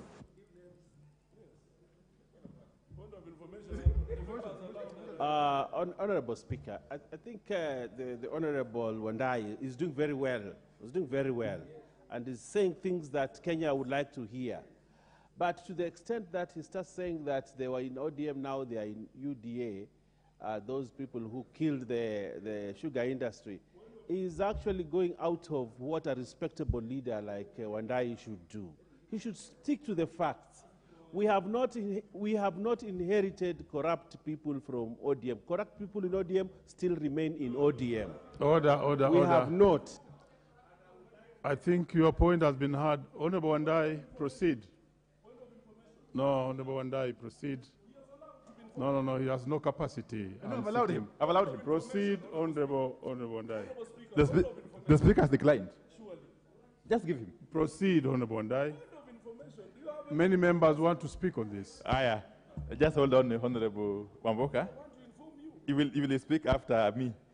The Honorable Speaker, I was just saying this, that some of those people who have milked the sugar sector dry, some of them were in ODM, but now they have found a natural home. They went to the natural home in Uda. And we know them, and you also know them, Honorable Baya. You know them. Yes. We are not, who is speaking? We are not going to allow, even as we enact this bill or this act, for the old practices to continue. And we must put them on notice that sugar sector employs hundreds of thousands of Kenyans, and that millions of Kenyans derive their livelihood from that sector. Mr. Speaker, to show you the extent of this corruption, the extent of this blatant pilferage, take the case of Miwani Sugar Company. Miwani Sugar Company in the Nyando Sugar Belt, and particularly in Muhoroni constituency, represented ably by the Honorable Jamuku, James Onyango Kuyu. Mr. Speaker, Miwani is in a sorry set of affairs. Miwani, as we speak, even though on paper is said to be a publicly owned company, even though Miwani is perceived to be a public company, long changed hands. It's no longer owned by the public. The majority shareholding was stolen by people whose names are known, by the registrar of companies, which have been named. Mr. Speaker, the land, the nucleus estate, including the land on which the Miwani Sugar Factory stands, to the tune of more than 9,000 hectares. 9,000 hectares of land that previously belonged to Miwani is now in the hands of a private entity. The name is called what? Crossley Company Limited. That is owned by people who also have got interest in Kibo's Sugar Factory, are currently the purported owners of over 9,000 hectares of land that belongs to Miwani Sugar Factory, a factory that was owned by the public. land which was donated by our ancestors, our Luo ancestors. The Luo people of Miwani donated this land for the purposes of establishing Miwani Sugar Factory. How can you deprive the Luo of their land and give it to a Muhindi? How? Today I will name them. You are applauding me, so I will name them. How do you take over land that belongs to the public, the size of over 9,000 acres?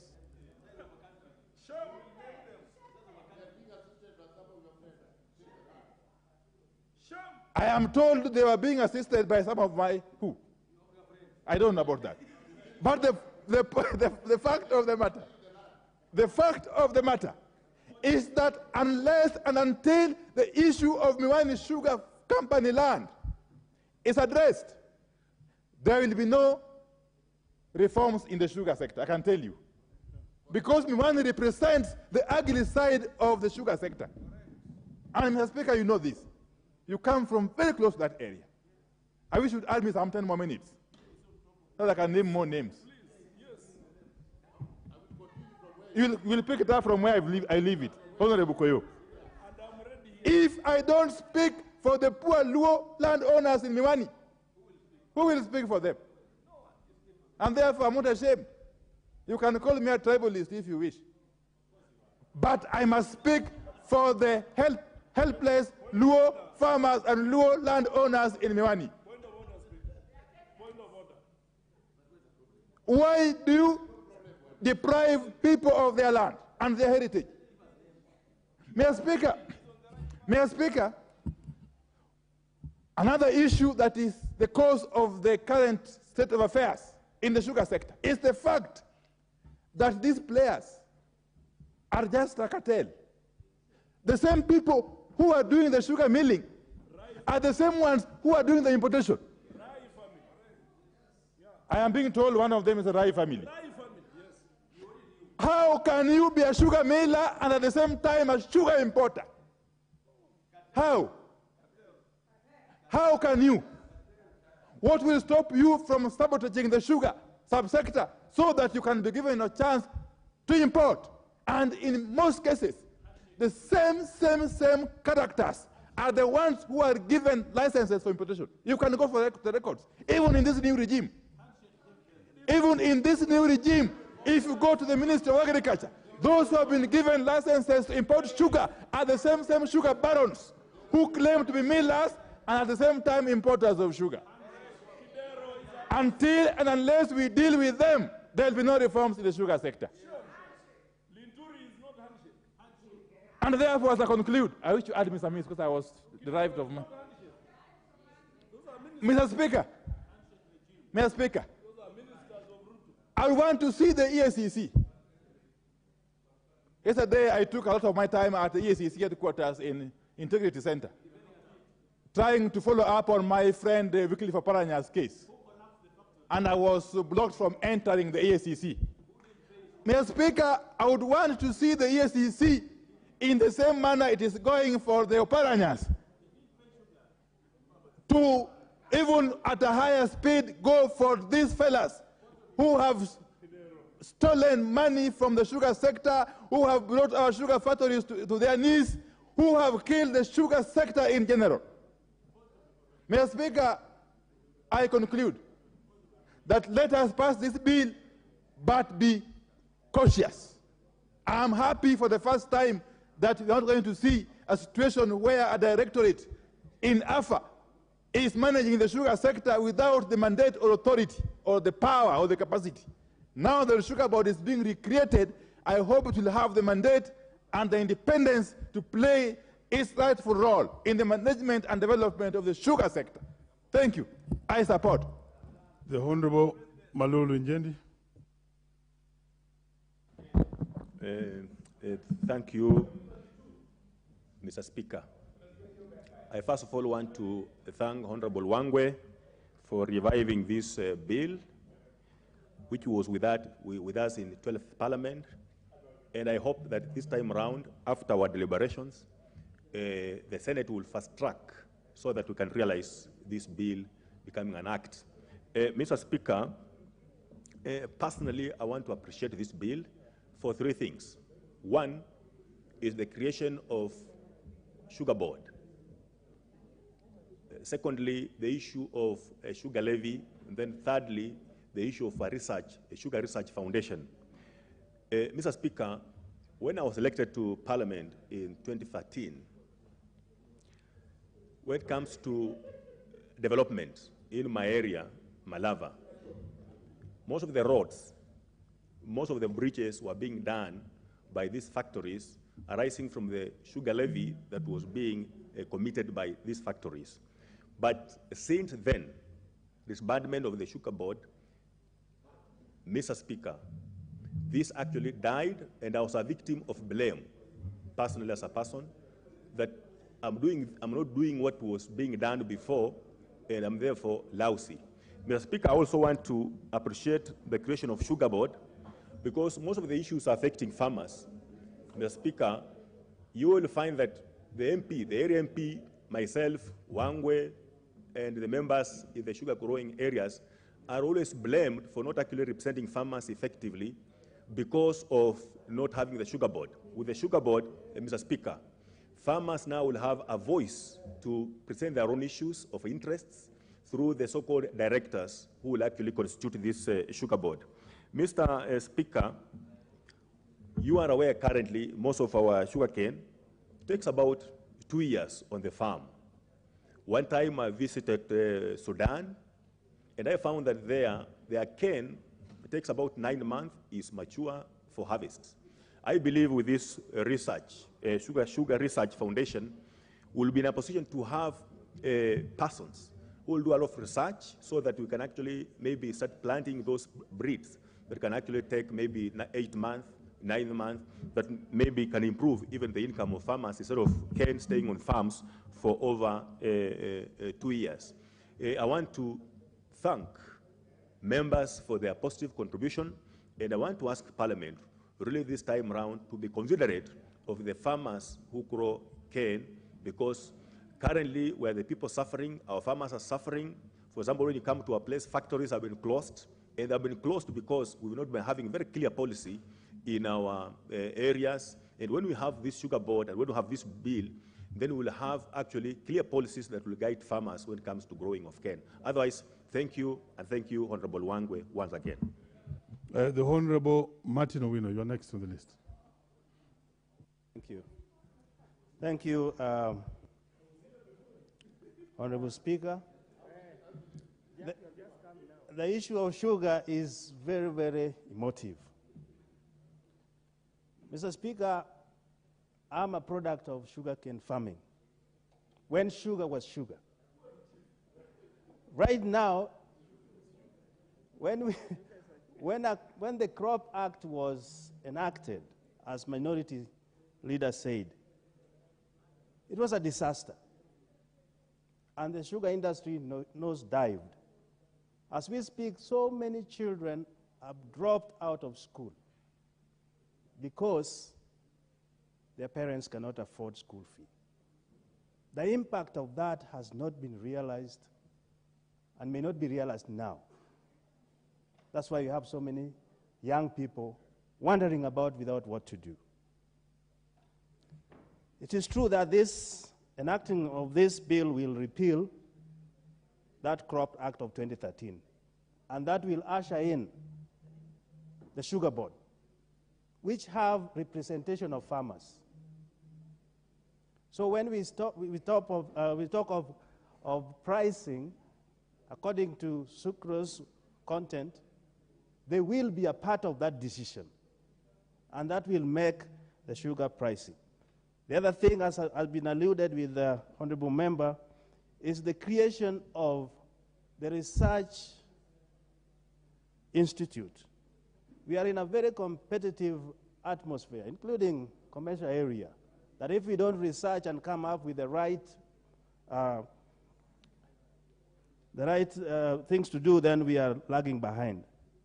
Mr. Speaker, I also want to thank this committee, especially the originator of this, Honorable Wangwe, The issue of levy, as portioned, the 15%, the 4%, the 16%, which are going to support the farmers in research and all that, is well timed. Because even as we are struggling now, farmers do not get what they produce. They don't get any profit from what they are farming at the same time. But this will also help in credit and advances to the farmers so that they can do good farming.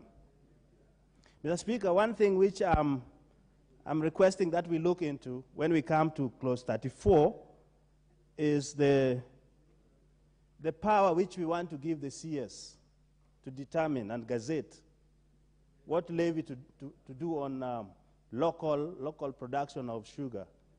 I think if we do that, we will be giving a lot of power. Why don't we just specify, as it is specified for importation, 10%, which I think should go to 15%. So if it is 4, if it is 2, let us put it to the law, not giving leverage for the CS to make that decision. That is where corruption starts. So I think when it comes to the committee of the whole house, we can talk about that. The other issue, always there is a problem in any setting, whether it's family or any community. There is always a problem. There is dispute. There will be dispute between sugarcane farmers and outgrowers, obviously, and with millers. And pricing has always been disputed. Contract farming has always been disputed. But this bill provides a tribunal which is going to preside over this. I think that is a progress. In closing, because I would like also members to be brief so that many members can finish this. If this is done, we'll have farm improvement among them, including Dewa, which is the main income is sugarcane. We'll also have farm inputs cheaper for farmers to afford. The farming operations, which is very difficult. Sometimes the weighing machine or the roads and all this will be taken care of by the board. That's a good thing. And lastly, the price stabilization. That will be a jackpot for all farmers. So with those few, I want to support this and encourage members, please be assured so that we can finish this and go to the committee of the whole house. Thank you, Mr. Speaker. The Honorable Deputy Ching, please be brief as much as you can, if you can, so that many members can speak on this. Thank you. Mr. Speaker, I'm already brief, so I'm really quite short. Mr. Speaker, sugarcane is not just a product. Sugarcane is just not for the table. Sugarcane is a political product, always been, all over the world. In fact, there are only two barons in the world. They're either sugar barons, who are the most powerful, or drug barons. So sugar is not just sugar. And that's why I want to thank the Honorable Wangwe for taking his time to work on a bill, Mr. Speaker. But Mr. Speaker, I have an issue with the bill, not in terms of clauses, but in totality. That we have regulated sugar for too long, too much, giving so many people who don't even produce sugar so much say about sugar production. And even in this bill, Mr. Speaker, you don't see the voice of farmers. You don't see the voice of people who depend on sugar. Because we've made sugar management an elite exercise. Mr. Speaker, if we are to deal with sugar correctly, and at the right time I'm going to bring amendments, is that we must allow farmers to own the sugar factories. It's the only way. The idea that you're going to have Indians and some Bazungus owning sugar factories and hope that you're going to get a result, it will never happen. Convert Mumia Sugar Company into a shareholder that is owned by farmers who give it sugarcane. Sony Sugar should be owned by the farmers that are going to give that sugar company sugarcane. Miwani should be owned by the farmers, quality owned by the farmers, so that there's nobody in between them and their money, Mr. Speaker. Otherwise, we can split hairs, we can declare sugar board, we can have so many bodies running, the tribunal, all these bodies, the CS, but if we don't make the farmer the center of sugarcane production, it will never work. Sugar importation. Let farmer societies Let farmers cooperative be the ones to import sugar, not individuals giving licenses about quota-free, duty-free. It is a cartel-ridden industry that if we don't allow farmers to be the ones importing this sugar, again we'll be losing money. Because ask yourself, how much money is made every year when we allow duty-free, quota-free import of sugar? And why do we do it? It has no returns in it, Mr. Speaker. Sugarcane production, for example, in Nyanza, like Don Bondai has said, was done in government land. But now we've had ministers giving out land whenever they like, who gives the highest bidder. And where we are now, Mr. Speaker, in Siaya, for example, we got a huge place in Yala Swamp. That Heda Muzungu that set up the Dominion Farms. Mr. Speaker, Dominion Farms alone can produce more than 1 million jobs in Nyanza. But what do we do? Us politicians are the ones who are the most corrupt and have caused corruption in the sugar industry. Let nobody lie to you that there's a cartel elsewhere. It is in this house, it's politicians who import sugar, use money for their campaigns. So let no one lie to you that there's somebody in ODA or in ODM. It's all politicians who are dirty and using dirty sugar money. It doesn't have sides. In fact, the sugar money has what we call party sides or tribal sides. And let no one lie to you that if I was a voter from Western Kenya, I would not vote for an MP who lies every election that I'm going to sort out sugar and I don't do anything about it and take money from sugar factories. Because that's what they have done most of the time. So, Mr. Speaker, we must be honest if we want to help the sugar farmers and institute honest, serious measures to ensure that the farmer is at the center of sugar production, Mr. Speaker. Number two, Mr. Speaker, I don't understand why government thinks that they should have a role in importation of sugar. They don't have a role in importing furniture, in importing cars. They have no role apart from levying fees. Why should government be poking its hands and heads every time in importation of sugar? Mr. Speaker, in Europe today,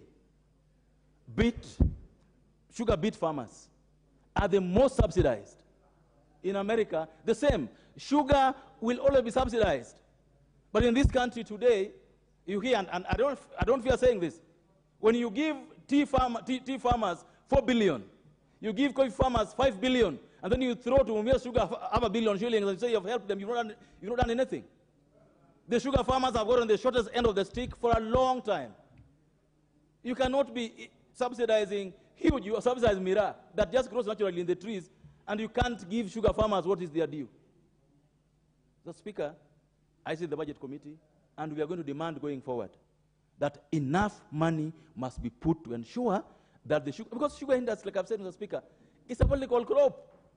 It must not give us profits. It must not. But it must sustain the farmers. From the grassroots down there, it sustains laborers. At the factory level, it sustains technicians. At the human resource level, it sustains so many livelihoods, Mr. Speaker, and that's why all of us must have a stake in ensuring that sugarcane farming in Western Kenya thrives. You can have a population of more than 20 million people with no sugar industry. It never works. So, as we pass this bill, I want to request Honorable Wangwe that let us not stop at this. Because there has been so many laws on sugar. What will help us as people from Western Kenya is ensuring that enough money is put in the budget to deal with this. Number three is putting punitive measures on delay in payments of farmers. There are farmers who have died, committed suicide because they are not being paid. Weighing of sugarcane, transportation of sugarcane, issues that lie at the heart of sugarcane farming, Mr. Speaker.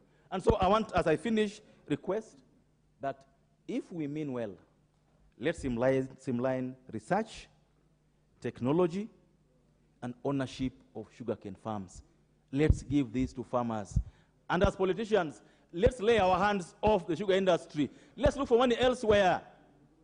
It's the same thing like maize. Mr. Speaker, I beg to support and hope that at the right time we'll propose amendment. Thank you so much. The Honorable Koyo.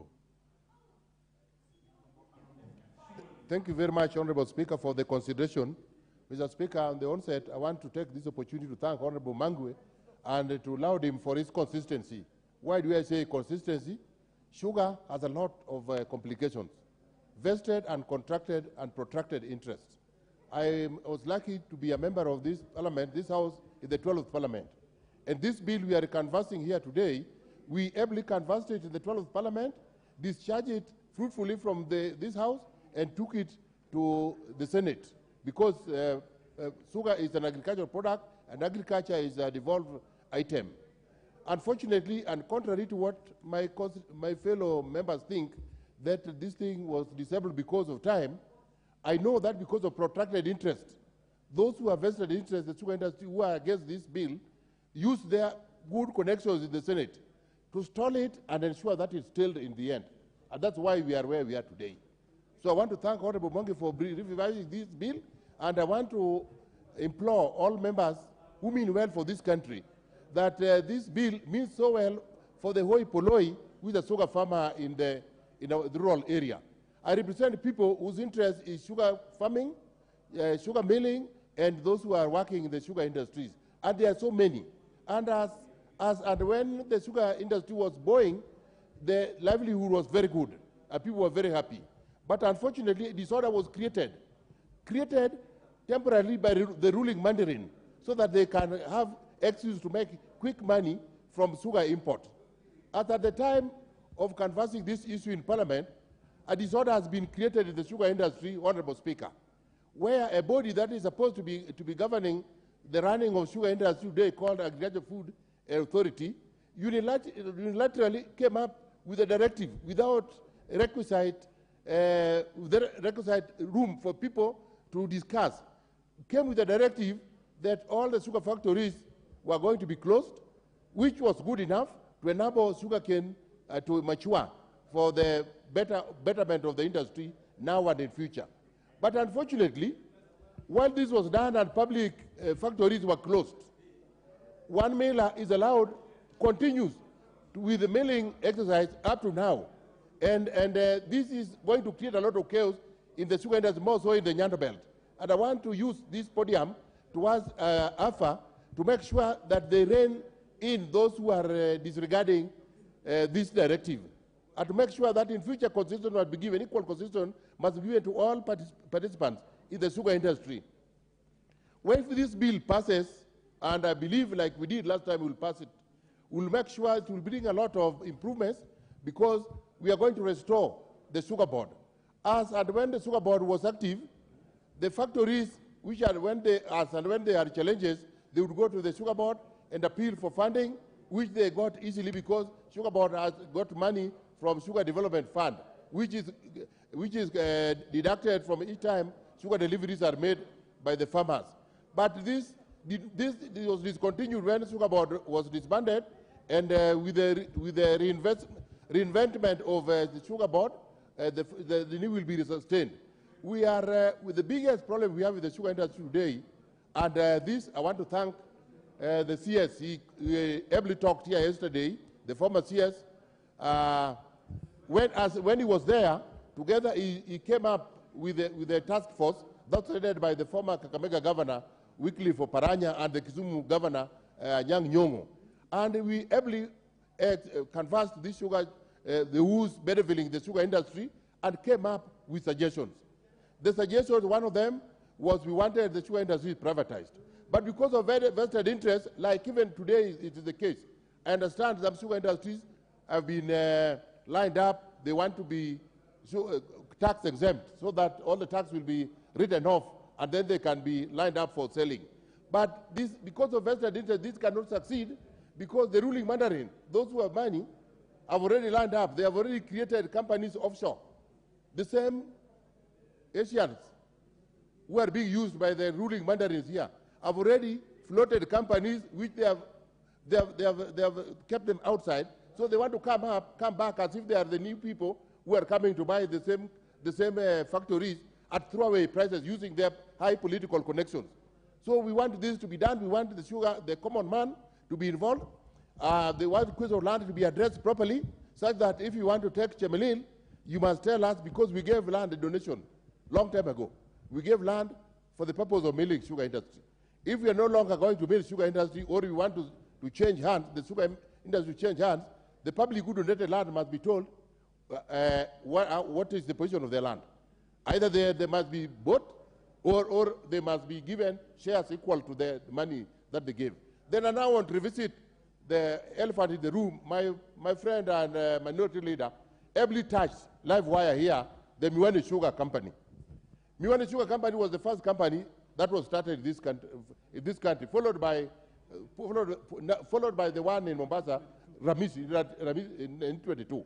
Sometimes in the Nyayo regime, the owners of Miwani Sugar industry left and fled the country, purportedly because they had debts, but sometimes we hear that some people who had vested interest, powerful people, blackmailed them, that they were involved, they financed the coup attempt in 1982. So they were supposed to be ready, and then they pumped fear in their chest and they fled away. Then later on, the company changed in miraculous happening, changed hands, and one Ketan Somaya purportedly bought the farm and became the owner. He appointed receiver managers, one after the other. And one of the receiver managers, the last receiver manager of Miwani Sugar Mills, is now the proprietor of Kibos Sugar Company. In miraculous circumstances, while he was here, some company purportedly made some supplies to Miwani Sugar Company and was not paid. When this matter came up, and PLO Lumumba was still at the EACC, he launched serious investigations. These people could not be traced in India. They could not be traced here in Kenya. They were in hiding. Lumumba ordered and arrests were made. People were charged. People were charged. Investigations were done. And they found that everything about this case was fictitious. As fictitious as the faces that were mentioned. And we went to court. People went to court. Up to the Court of Appeal. The Court of Appeal then was the highest court. The Court of Appeal gave a ruling that the land belonged to the public and that the sugar board would be the debenture holder on behalf of the public. How again we hear that a lower court which is supposed to be doing arbitration for land issues, sometimes came up and overruled in Kenya, overruled Court of Appeal by Mwera, which was judgment that was done by Justice Mwera. And they want us to believe that that is now the judgment. And that we should forgo the judgment that was done by Court of Appeal while the so-called Supreme Court had not been created, which was the highest. And that case was never challenged. And they want us now to believe that the case that was adjudged by a lower court, some judge who until the other time was a drunkard around here in town, and then he was appointed, and we know the people that are using them, and we want to warn them. My ancestors donated the land. The people of Sido donated the land. The people of Kabar donated the land. The people of Kamagaga donated the land. If Honorable Wandai, my friend, if you have a friend you want to donate that land to, you have your ancestors' land, go and donate to your ancestors' land in Ugenya. Don't try this land. You have tried it. We are going to beat you. We are going to defeat you. And we are going to do everything to make sure that that land does not transfer to anybody. And that is the case. We will never allow. We will not be cowed. There are very vast interests in which time that we want to go for elections. Matters come, oh, Mara, we want this land is changing hands from here to there, or we want to create this and that. We are aware. We are seeing through all those tricks. We know who are doing them. And we have sensitized our people. Recently, a very able receiver manager who has been running the place came. They tried this couple of corrupt Asians came, they were trying to take over Miwani.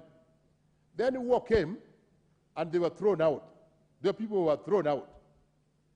Later on, a court of law is being used to prosecute the receiver manager for having beaten his employee. And because these were very high-handed, they arrested this man in a very terrible way. He was forced to be driven all the way to Nairobi, to be charged here in Nairobi the whole night. Just demonstration of power, that they are powerful. We want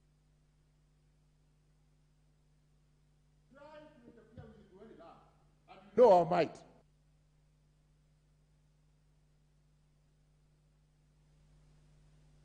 Saying because this is but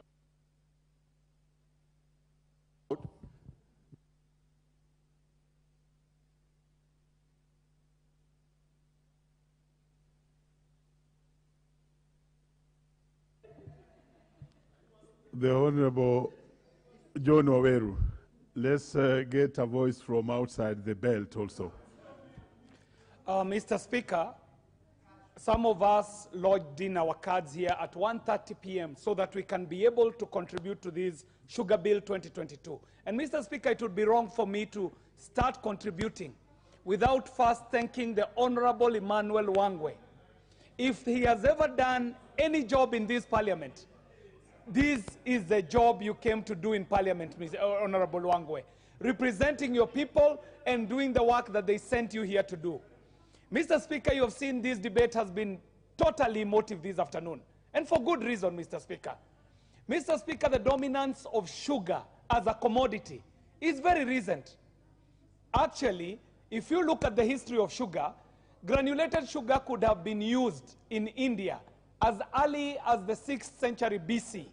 However, it is only in the 19th century that the Europeans were able to bring refined sugar.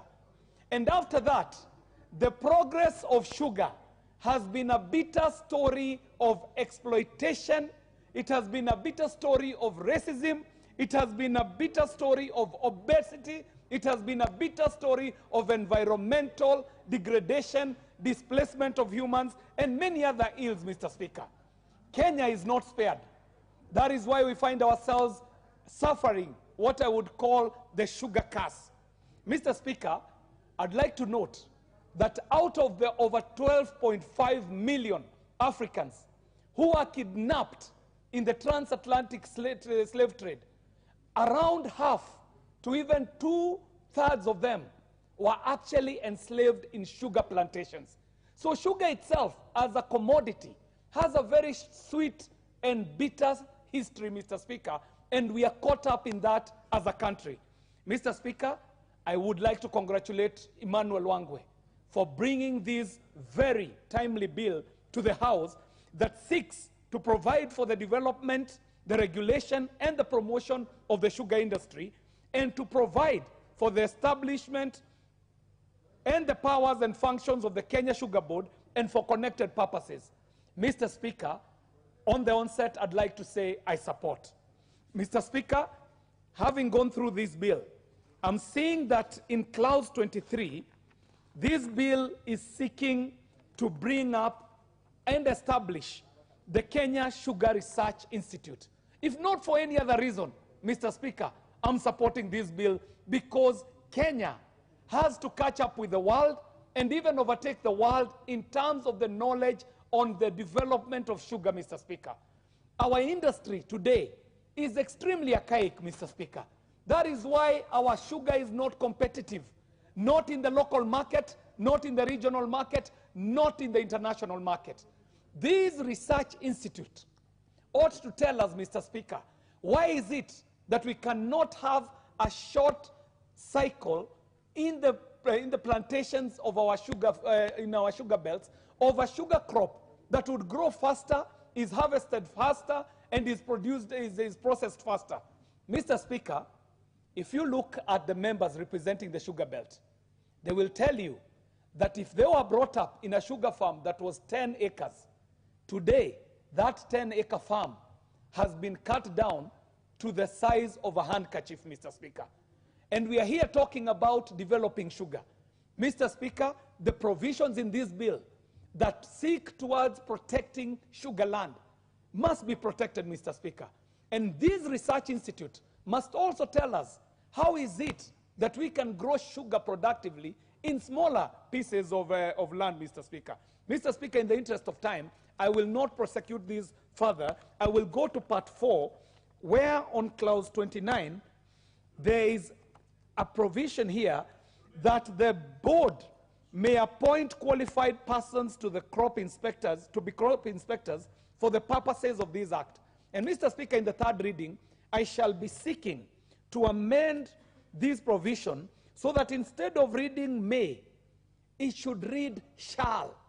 Because this sugar inspector, as provided for in this amendment, in this sugar bill, Mr. Speaker, becomes a very critical individual. We should not leave it to the whims of the board to decide whether to appoint or not to appoint. I would want to make an amendment so that it reads shall, because we know the import of that legally and what it would mean. Mr. Speaker, in clause 35, there is the establishment of a fund to be known as the Sugar Development Fund. I would ask Honorable Wangwe to have a conversation with some of us who have seen funds domiciled under boards. Mr. Speaker, as you would know, in the Kika Act, under the Communications Authority, there is a fund provided for, known as the Universal Service Fund. Mr. Speaker, how boards interact with funds is a topic that needs to be studied before we take the route that we are taking. Honorable Wangwe, I will be seeking an aside with you so that we have a conversation on how to domicile this fund in a way that it does not compete for powers and does not conflict with how it operates with the board. Mr. Speaker, in conclusion, I've got to, and Mr. Speaker, I'd like to... Order, Honorable. Let's hear what the Chair for Agriculture has to say. Chair, Are you rising on a point of order? I would like to, yes, Chair. The Honourable Member, yes, Speaker, the Honourable Member is saying that the board is likely to manage the fund. I would like to create comfort to all members. The board will not manage any fund. There is a commodities fund which will, into which the funds will be domiciled. The board will only be making proposals and the money will go to different users. Thank you, Honourable Speaker. And Mr. Speaker, you may proceed. You'll allow me, and I really appreciate the information. But Mr. Speaker, there was an issue that came up here yesterday during the debate, where maybe as a House, we might need to protect our standing orders in such a way that whenever we have an intervention, it is very clear whether it is an intervention that is a point of order, after which a member must be required to cite the standing order. If it is a point of information, I would accept or decline to get the information. And if it is a point of argument, it can wait for the time when the member gets the opportunity to prosecute their argument. Mr. Speaker, absolutely. I was coming to conclude, and I was coming to say that as we look at reforming the entire sugar space, it should not be lost to us that there are perennial offenders that have gotten us into the problems that we are in. The historical governance improprieties that we know of individuals who have shut down sugar companies, pilfered in these sugar companies, and are walking in this country free, scot-free, and in fact running for offices, in very high offices, Mr. Speaker. So even as we deal with this matter of the sugar bill, we also need to revisit the governance improprieties of the past so that these people are brought to book, they are brought on record, and they are persecuted if they need to be persecuted and dealt with as per the law. Finally, Mr. Speaker, as I said, sugar has its upsides and it has its downsides. We, the consumers, especially in the cities, have seen the effect of unbalanced or excessive use of sugar. Even as we form a research institute, may this research institute have a segment within the institute that informs the public on the ills of bad use of overprocessed sugar and the incumbent problems, health problems that come with that. Mr. Speaker, I can see Dr. Nyikal is in the house, and he can tell you that the morphology of human beings today, even in Kenya, has totally changed because of what we consume. So even as we are looking for the good and the benefits for the farmer, we who are in the cities are consumers. We might need to have people who inform us on the ills of overconsumption of refined sugar, and we might even want to revisit the whole idea of depending on granulated sugar rather than going for these overprocessed, bleached white sugar that has very negative effects on the people's health even as we go forward. Finally, Mr. Speaker, to the people in the sugar belt, I would like to call upon you, even as we are pushing for sugar belt, start thinking innovatively, start thinking creatively, so that if sugar becomes not a viable cash crop, you might want to think of what else you might want to do with the land that you have so that you are able to profitably utilize the little land that is left. Thank you very much, Mr. Speaker. What's your point of order?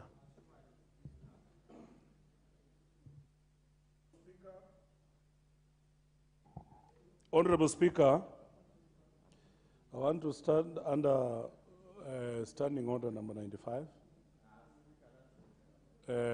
Having listened to members of this House, myself having grown up as a product of sugarcane, and indeed going through what Honorable Wangu has put before this House, Honorable Speaker, and that we must move and jail very quickly the likes of Rai, the likes of Kidero, and I'm even told the likes of one governor from Honorable Wandai's home who has been built a house by one of these barons, Honorable Speaker, for the sake of our institutions, the Zoyas, the Mumias, I wish to call upon Honorable Wangu. You're also on a point of order. Proceed.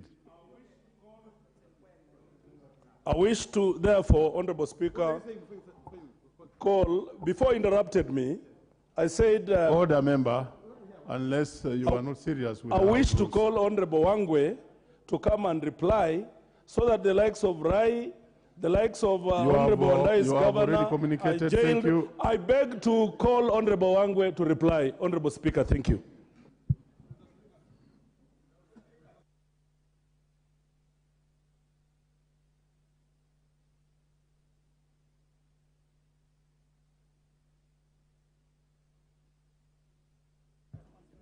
Honorable, please, on your point of order, you need to move correctly that you call upon the mover to reply. Call upon Honorable Wangwe to reply. No. You call upon the mover. I call upon the mover of the bill, Honorable Wangwe, MP Nabaholo, to reply. Thank you. Honorable members, a member has risen from his place. Honorable Ruku order. This is a house of rules and order. Don't presume a seat that can also turn very fiery. That aside, our member has risen from his place and has called upon the mover to reply. And I think, is it the mood in the House that the mover be called upon to reply? Yes. Will as many as of that opinion say aye? Aye. Will those of a contrary opinion say nay? Mover.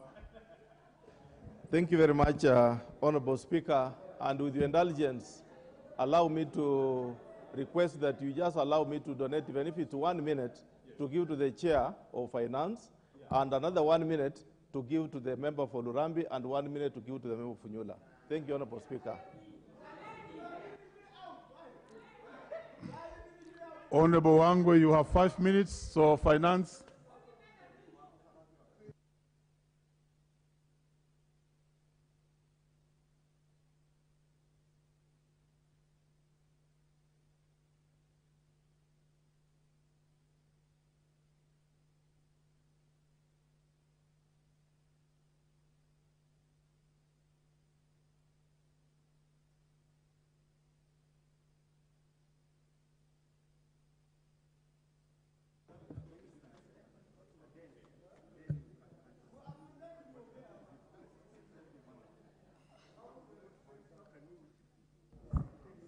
Thank you very much. Thank you very much, Honorable Speaker, and thank you, Honorable Wangwe, for your indulgence and giving me a minute.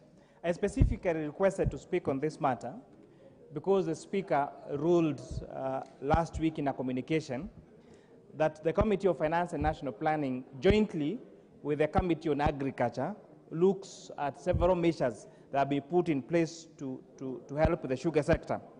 And one of the key ones, Honorable Speaker, if you have to help these sugar sectors, these sugar companies owe KRA 65.78 billion shillings in interest and penalties.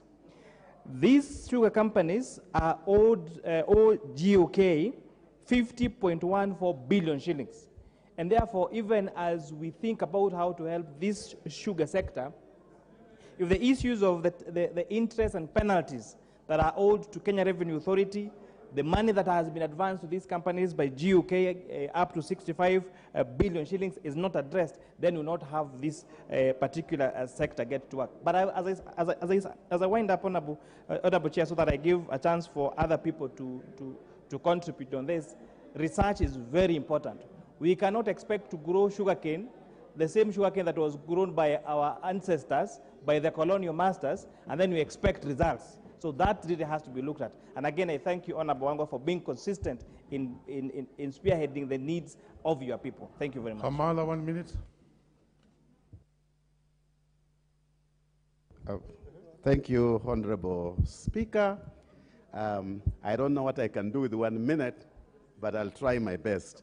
I want to support the mover, Honorable Wangwe, because this bill is going to do a lot to cushion and to help our farmers in the sugar growing zones. Honorable Speaker, I stand here not just as a member of parliament, but as a farmer and an experienced farmer, and I know the plight that has fallen upon farmers in the sugar growing areas. Honorable Speaker, with this bill, one of the things that I really support is a mechanism whereby we can stop poaching of sugarcane, because when we poach or when we have millers that are poaching cane, that means that there is lack of raw materials. Honorable Speaker, some of these factories or millers that we see as factories, they are only but go downs where there is repackaging of sugar that has been brought in, and that is what is really ailing the sugar factory. Mr. Speaker, Honorable Wangwe needs to be applauded because we have, each area has a cash crop. And for Western, where I come from, our cash crop is sugarcane, and there can be no alternative. Honorable Speaker, the creation or reintroducing back Sugar Board, the Kenya Sugar Board, that is going to address the issues of the sugarcane farmers, because without that, there is a problem. And so, Honorable Speaker, in my conclusion, I say desperation is toxic, desperation is poison, and when you say, if we are desperate, let anybody come and help us to resolve our issues, it means that you can even say, if the devil can... Mover. Thank you, Honorable Speaker. Honorable Speaker, I had thought that you allow Mheshimiwa Oundo 1 more minute. No timelines don't allow, please. Thank you very much. Thank you very much. Mover, I wish to really thank my colleagues most sincerely. There are very many of my colleagues who took their time to really want to contribute, but they couldn't make it. But we would want to seek, Honorable Speaker, that you allow during the committee of the whole House that very strong members, like the member of Mumias East, was not able to contribute because of time, but he had a lot of input into this bill. You allow him during that time, and very many other colleagues, Mheshimiwa Bentuda was very ready, and the rest. Otherwise, Honorable Speaker, I most sincerely thank my colleagues and wish to invite any of my colleagues who has any feeling of amendment. I will accommodate his amendment as long as it's within the provisions of the standing orders of the House. Otherwise, thank you very much, Honorable Speaker. I wish to thank and I beg to reply. Thank you.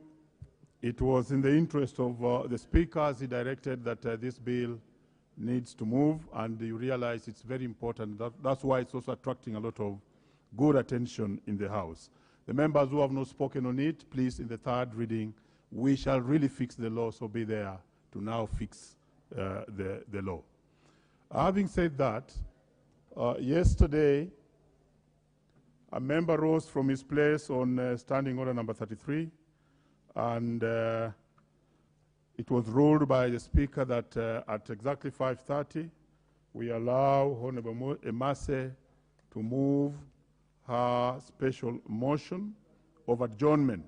Remember, members, that in this motion of adjournment, every member shall have a maximum of 5 minutes to speak, and the mover shall have a maximum of 10 minutes, and there's no seconder. So is Honorable Mercy in the House? Order member who is standing between the Speaker and the member who wants to speak. Honorable Mercy, you may proceed to move your motion. Thank you, Honorable Speaker. Honorable Speaker, I beg to move a motion on a matter of national importance regarding the insecurity and killing of border riders and business people in Teso South constituency.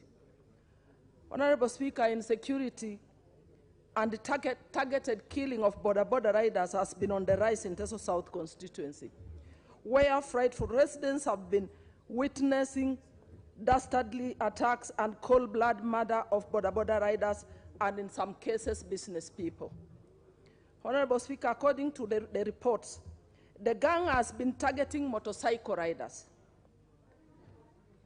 particularly Bajaj Boxer model. The gangs attack with crude weapons, killing them and dumping their bodies besides roads, in thickets, sugar plantations, maize plantations, and sometimes across the border in Uganda. After killing them, the gangs rob them of their motorcycles, and the survivors of the savage attacks have been left nursing threatening injuries.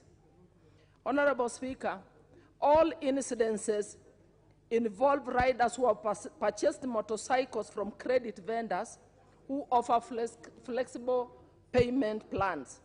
And incidentally, they are killed immediately they clear the loans or when they are almost through with the loan repayments. This pattern paints a probably well-coordinated collusion between some creditors and some criminal gangs to track targeted motorbikes, kill the owners, and repossess them for resale to other clients who might likely suffer the same fate as the initial owners. It is no wonder that whenever an owner of a motorcycle is killed, his motorcycle tracker is also immediately dismembered, making the motorcycle untraceable. Honorable Speaker, the spate of killings of border riders is making business a death trap, not just in Teso South constituency, but also in other parts of the country. In the last 1 month, at least 8 people have been killed and robbed of motorcycles, while 50 others have been injured. Among those who have fallen prey to this scheme are Mr. Emmanuel Ekisa of ID number 333245338 from Ekipor Village, Mr. Samuel Ongala of ID number 2664324 from Asiriam Village, Mr. Stephen Sande of ID number 397211012 from Angorom Village. Also, Mr. John Bakwa from Angorom Ward.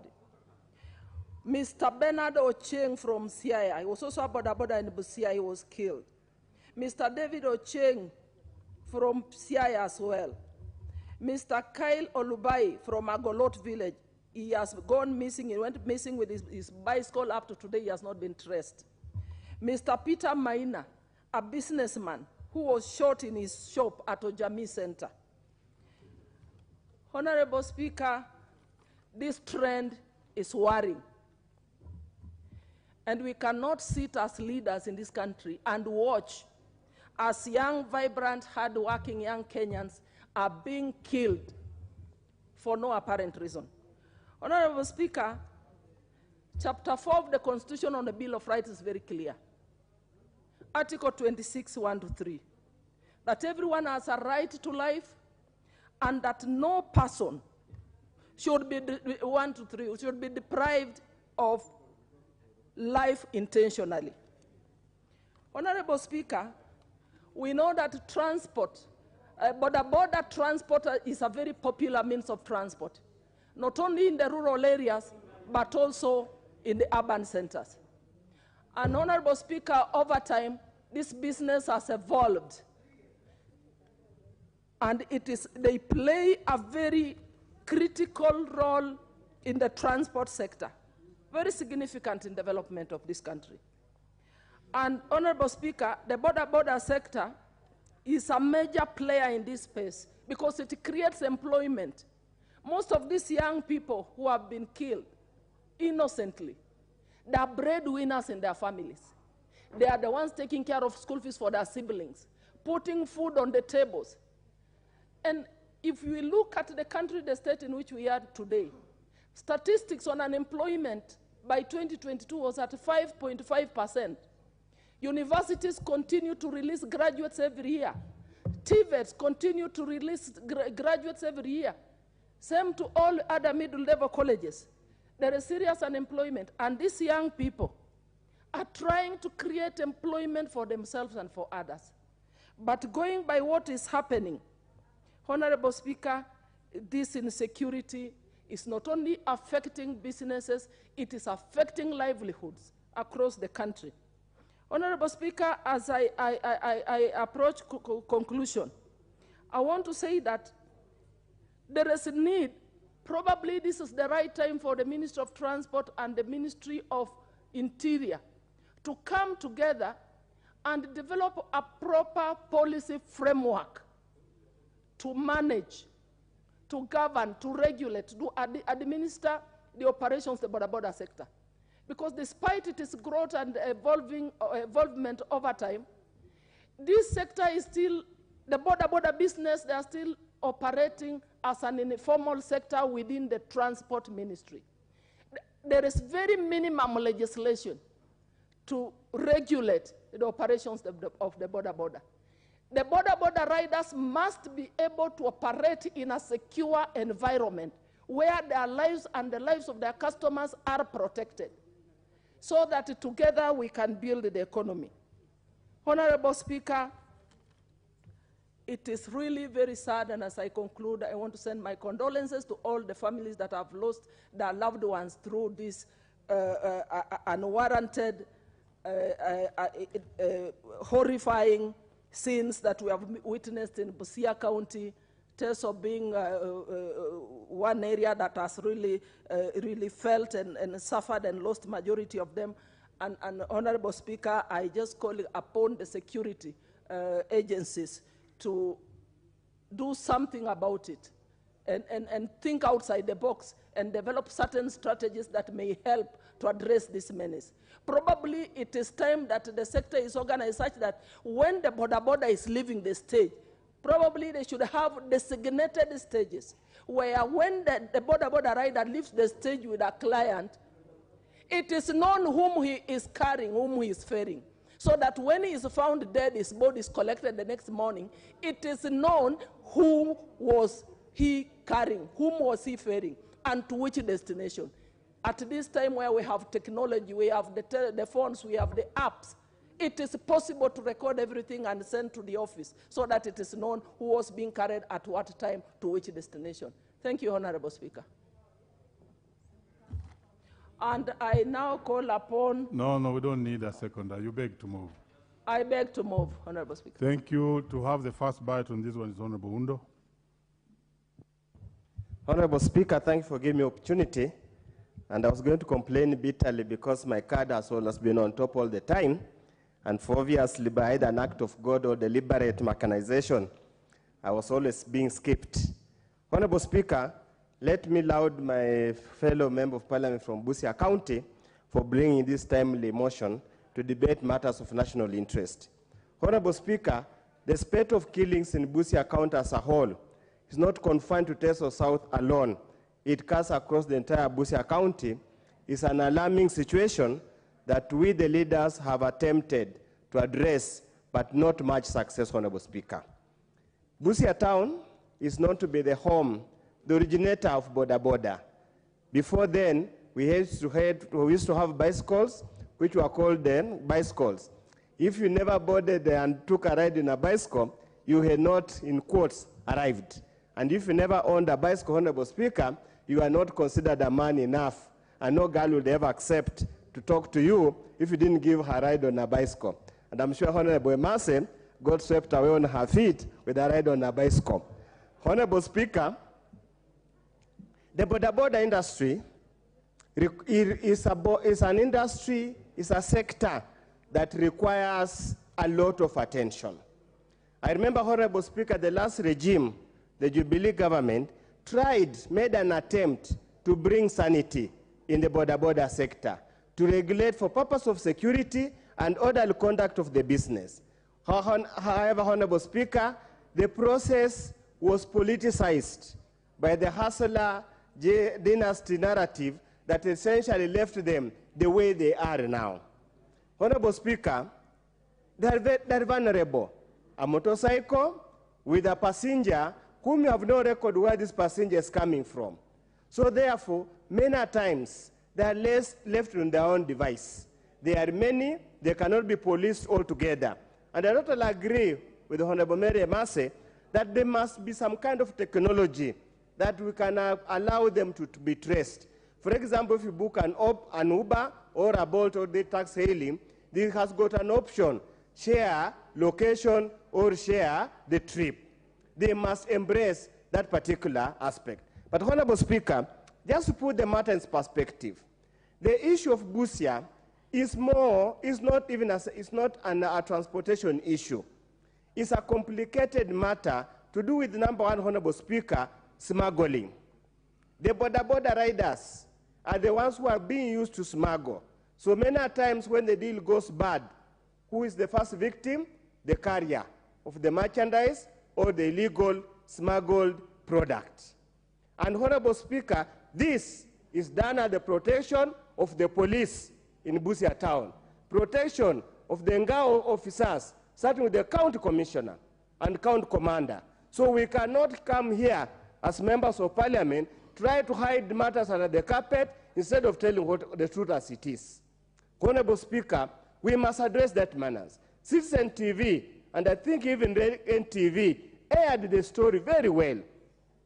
And of course, that the beneficiaries, they are given their points, they are given part of the loot from smuggling, the provincial, the security organs at the Busia border point close their eyes. And the same applies, Honorable Speaker. It's not even contraband goods from Uganda, including bang. Is transmitted through the border using the border riders. Honorable Speaker, it's a matter that needs to be addressed. I sympathize. I feel sorry. Now the businessman who was killed and the killers were traced all the way in Turkana using a motorcycle that they drove all the way from Busia to Turkana. It's a security issue. We must address this matter directly to the security team at the county level. Honorable Speaker, many times these border motorcycles are actually stolen. In the process of stealing the motorcycles, whenever the raiders try to defend themselves, they get injured, they get killed. Honorable Speaker, we are still nursing about 10 border riders in Funyula constituency who resisted the stealing of the motorcycles by these thugs. And Honorable Speaker, many times these motorcycles end up in Uganda. And that's why the other day, with my people, carried out mob justice and killed somebody in Sufugwe in Budalangi who used to steal the motorcycles, take them to Sufugwe, and transport them to Uganda. So, Honorable Speaker, Mary Emase sits in the government. She must be in the forefront on talking to those guys who stopped us doing undertaking a peaceful mandamano, instead of following us with us flares on our heads. Let them. I don't think Mary Emase is a security officer. Next to speak on this is Honorable Marwa Kitamaya. Is in the house? That means that this list may not be correctly be in place, and therefore let me ask the Honorable proceed. Honorable Member. Thank you, Honorable Speaker. Thank you so much, because I was feeling a bit uncomfortable because I came here so early, Honorable Speaker. But nevertheless, thank you so much, Speaker.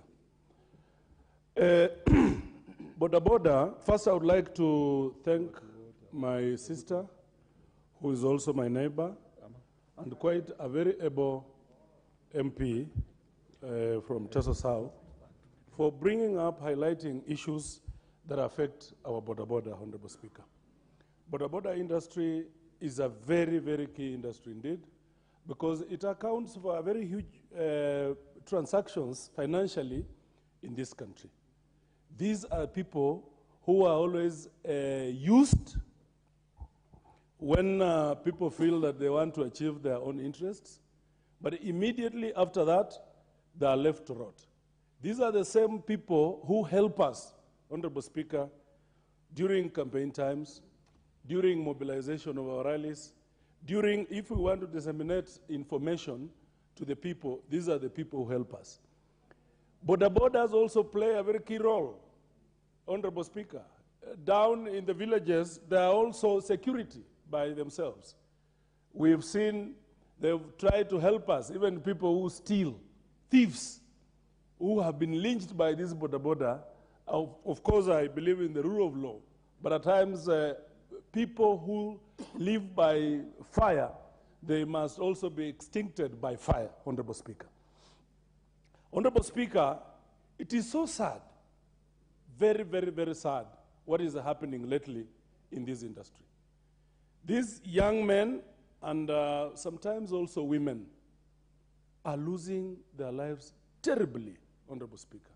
And on this, I want to urge our security apparatus, don't just focus on Changa and Bosa in the village. Don't just focus on small things that don't make sense in the village, Honorable Speaker. We want you to come and instill security and the villagers, security in our towns, Honorable Speaker.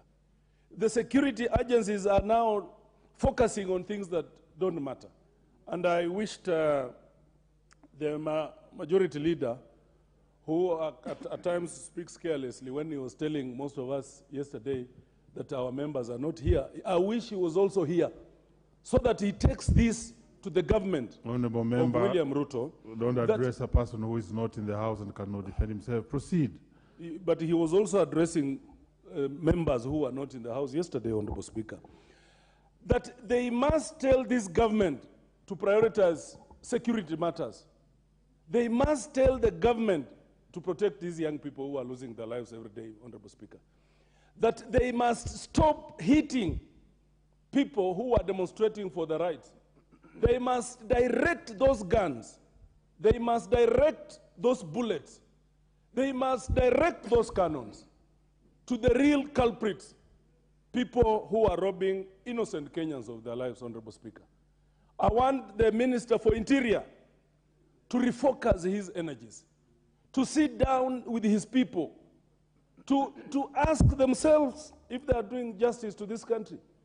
The might with which they land on people who are demonstrating constitutionally, Honorable Speaker, is amazing. That is the might we want them to land on these thieves, on these killers, on these drug peddlers who are killing our innocent young men and women, Honorable Speaker. Honorable Emase, it is indeed a very good motion you've brought, and it should not end here. We should move and demand for answers from this government. We should move and demand action from this government. Our young men and women are dying, and are dying very badly. Shame on the security system of this country. Shame on this government that cannot help their people. Thank you, Honorable Speaker. I support Honorable Emase. Indeed, wewe unaweza. Thank you so much. The Honorable David Kiplagat Soy. Not in the House. The Honorable Peter Kihungi Kangema. Oh, then we should have the Honorable Makali. Yeah.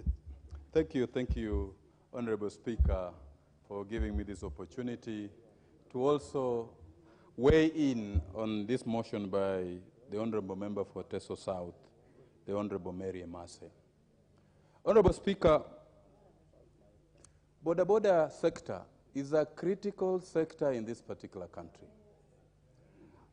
I can say for a fact that were it not for participation of members of the border sector, I will not be in this House. In supporting the motion by the Honorable Mary Emase, who stopped short of telling all of us to rise in honor of all those ones who have died, all those border men and women who have died out of these vicious attacks, I wish to say this, Honorable Speaker. One, it is the responsibility of any government to provide security, safety of people and property. The last 6 months, in my own constituency, I can count a total of 10 burials I've attended where borders have been killed in a very savage manner.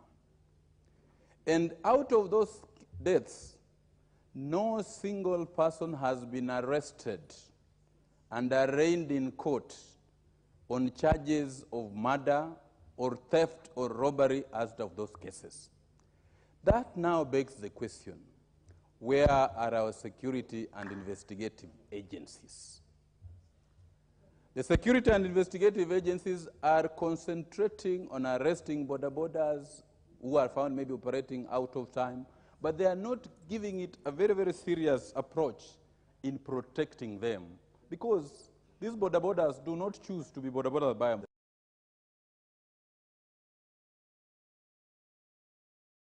Assist to us, many other people, to traverse areas where the ordinary vehicles could not be able to reach.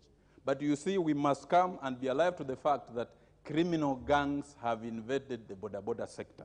So the government agencies should be able to move in and be able to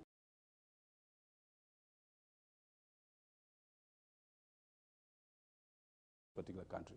But what can we do as a house? We have the national industrial, the national,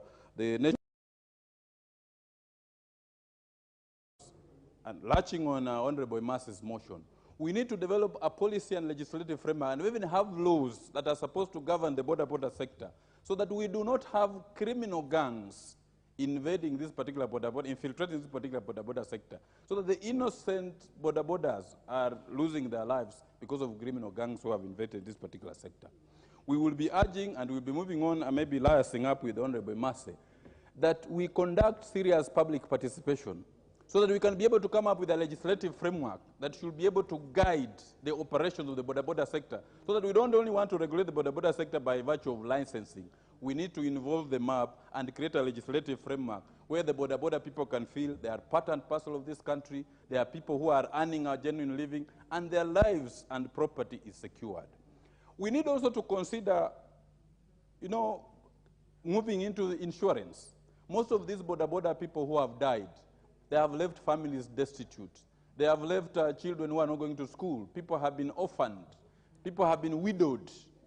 We need to move into maybe create a mandatory insurance framework so that if the eventuality happens, we need to have a pool from which these families can actually be able to be compensated, resulting from these particular misfortunes which they never invite to themselves. Honorable Speaker, I wish to support this particular motion by Honorable Mase and say one thing. The security agencies should be able to pull up. Pulling up not only in harassing borders, but in involving them in security matters so that we can be able to protect ourselves and protect life and property. Thank you, Mr. Speaker. Honorable Geoffrey Ruku. Or you are not ready to speak on this? I'm ready, Mr. Speaker. Mr. Speaker, thank you for this opportunity. Border industry, Mr. Speaker, or sector, is a major sector in the Republic of Kenya. And these are young men, and also we have a few of young women who are in this industry, and they are doing a good job to ensure they put food on their table, and not only food on their table, to ensure they take care of their families, and to ensure that their kids, they go to school out of this business, Mr. Speaker. And when we have that kind of level of insecurity in this sector, and more so in the constituency, which is represented by the honorable member, insecurity anywhere is insecurity everywhere, Mr. Speaker. This is something which needs to be taken with a lot of seriousness to ensure this industry not only thrives, but support livelihood of the families of the Republic of Kenya.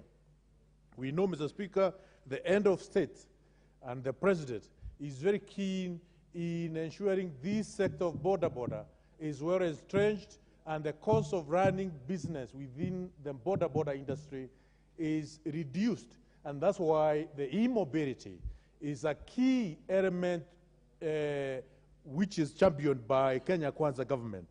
And therefore, Mr. Speaker, the security arms, the investigative arms of this country must make sure all the border businessmen or young people in this sector are taken care of. I know in my constituency, the mighty Better North, We have quite a number of young men in this industry. And these young men are doing tremendous job in supporting their families, Mr. Speaker. And when insecurity is a concern, when you hear a young man, border is stolen and killed,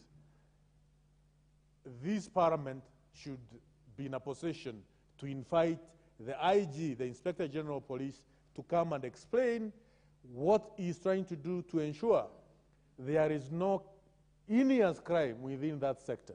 Mr. Speaker, I know this sector also is extremely invaded by unscrupulous businessmen who are letting young men what you may call shyrock, Mr. Speaker.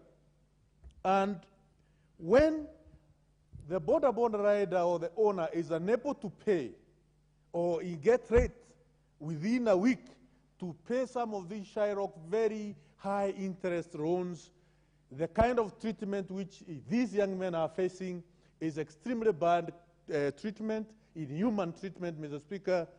And we should also, this House should be able to come up with a regulation, with a directive, that no businessmen within the sector of border who are charging the young men loans or interest in loans which are above the central bank interest rate, Mr. Speaker.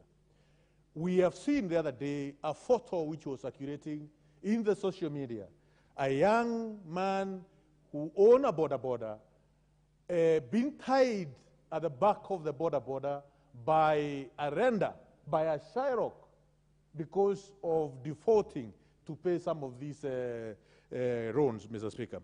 So it's not only the insecurity, Mr. Speaker, but also the shyrocks which have offended in the villages, in unsuspecting young men who want to work hard and support their families, enticing them with very expensive loans, which they cannot be able to repay by the money they get on a day-to-day basis. Mr. Speaker, I support this adjournment motion, and I thank the Honorable Amase for coming up with this very timely discussion of the national importance. And let's call the IG and also the minister in charge of regulating the small-scale businesses to ensure there is no shyrocking as far as the sector of border is concerned. Mr. Speaker, I support. Bissau Kakai.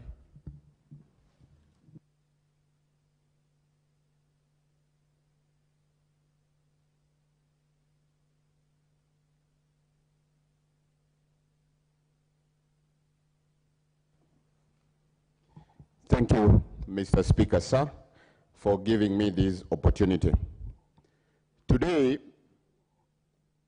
all of us in this House, including you, Mr. Speaker, sir, we are here courtesy of this industry. During our campaigns, when we were setting out our agenda, the greatest group that helped us spread this agenda were the borders. When it came to the election time, the movement for the voters and everything else was through these borders. Today, our economy is driven by the involvement of these borders, our livelihood. Basically, what is happening, Mr. Speaker, sir, we have abandoned our employers. But as they always say, when you cross the bridge, don't burn the bridge, because you'll need it. There's what we call a return journey. We cannot afford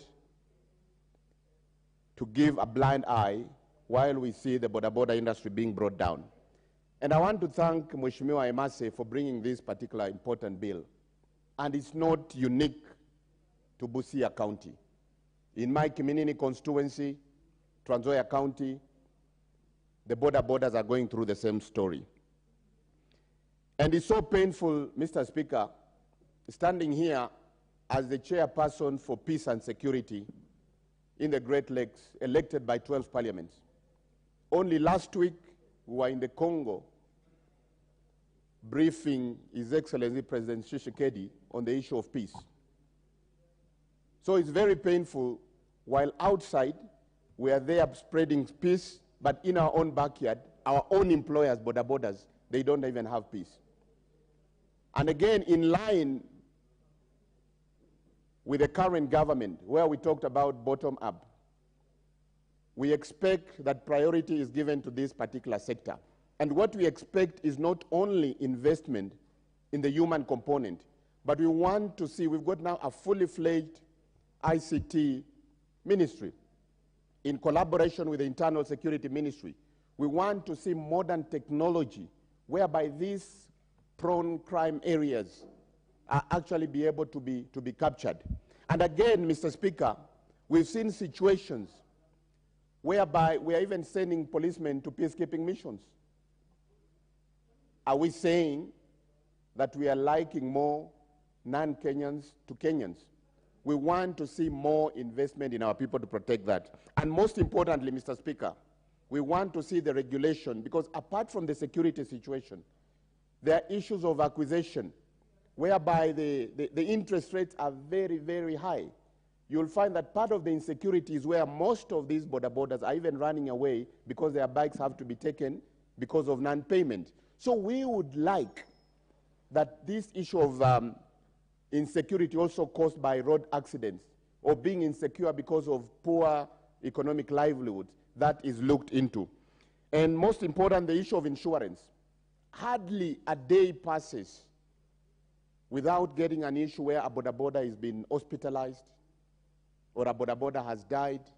The young family, we have to come in. And I think I'm seeing Mheshimiwa JK also nodding on the other side, because I'm sure the situation is all over the county. So we also need to have some good regulations, not just on acquisition, but also the issue of insurance cover, so that we take care of these people. But most importantly, they always say that usimtukane mkunga na uzazi ungalipo. These bodabodas are our employers. We will need them, we must support them, and we must stand up for them, and especially based on the government that came up talking about bottom up. We must stand up, and again, as is been proposed, we need to bring up the economy from the bottom to up is by putting the boda in a stream and streamlining it and putting it in a strategic manner, so as to help themselves and to help the country to grow its economy. This problem is everywhere. The problem of theft. Last night, in my constituency, Mandera West, Takaba, a boda was stolen, and the owner was seriously injured. And it crossed to the neighboring country, and it is gone. So this issue is everywhere in Kenya. On the other hand, the boda themselves have also to be very careful in that they are trying to sometimes use unorthodox ways of trying to earn money, which can bring another insecurity. Also, traffic accidents caused by boda is just terrible. Even here in Nairobi, as you drive, you see one boda overtaking you from the right and another one from the left. And when the roads are narrow, you don't know where to turn to. And in every county in this country, there is a ward or two, which is called boda ward, which hospitalizes victims of boda accident. And that is also needs to be put in place. As my colleagues have already said, we must put some effective legislative measures in place so that the boda we harvest its benefits, since it is very beneficial to the economy, and we limit its other negative side effects. As it has also been seen everywhere, sometimes the boda riders or border owners, when they are not able to repay their loans, and then they themselves organize. I have seen it in my constituency. They themselves organize for their border to be stolen, and it crosses to the neighboring country, and they can just come back here and say, you know, the border is gone. And most of them are not insured. So in terms of trying to bring legislation to border, I think comprehensive insurance of border has to be put in place in the legal framework that needs to be put. This motion that has been brought by my dear colleague here, I think needs to be moved forward to an extent whereby we come up with serious legislative framework to make sure that the border themselves, the owners and the riders are safe, and to make sure that we harvest maximum benefit from the economy of scale which the border has. In every small town, there are hundreds or thousands of borders, and that means there is a big economy of scale where this country can benefit from it. But there should be some order. There should be some legislative framework. One thing we have observed is that our security forces harass these borders. They loot the little that they collect, and ultimately, the border boys and girls are a very frustrated team. That also can only be stopped by putting effective legislative measures in place. With this, I stand to support. Thank you so much. Very well. The Honorable Andrew Okwome. Thank you, Mr. Speaker. Let me add my voice to this motion brought by the member of Teso South, and I support what you have done, Madam. It is wonderful. Now, I look at border riders as Kenyans who deserve life until the time God gave them in this planet. It is sad that some of them lose their lives for no fault of their own. In the course of their duty, they die. Just because somebody wishes to do that. Somebody with bad intention, somebody who enjoys seeing the dead.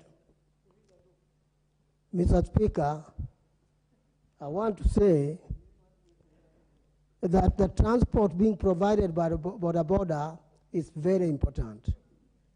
Border is the most used mode of travel in Kenya as far as local travel is concerned. If you look at each community, you will find that most of the people in any area use border more than anything else.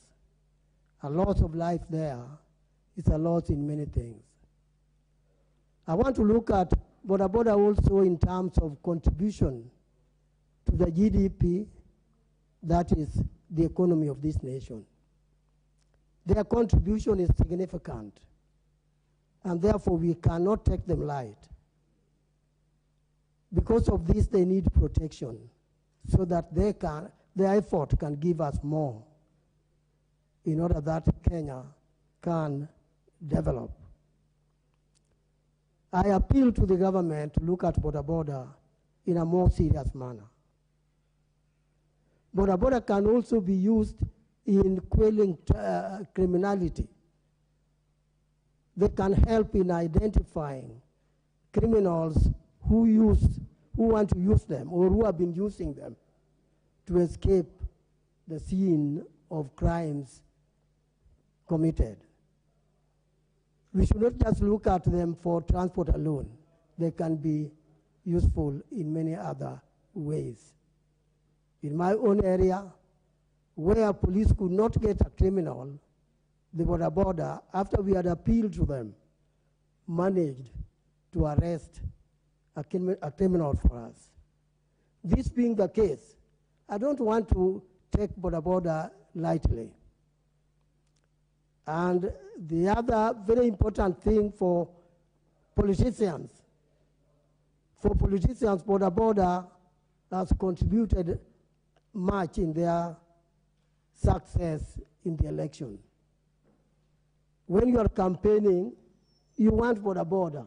You use the border people as a mode of transporting your people and also for a show of strength, political strength. So border is significant to us as politicians. And that's why I say that we as politicians, we must give these border people the maximum support possible.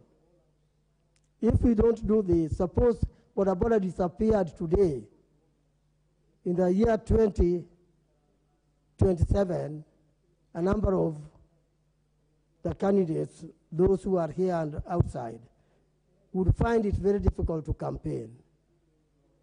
I therefore want to look at border in a very wide perspective. So we need to protect them. We need to make sure that their lives are protected. Let me appeal to the IG and the other security operators to ensure that border are not taken lightly and allowed, and that they are not allowed to risk their lives by just people killing them at will in the manner the Teso South MP explained.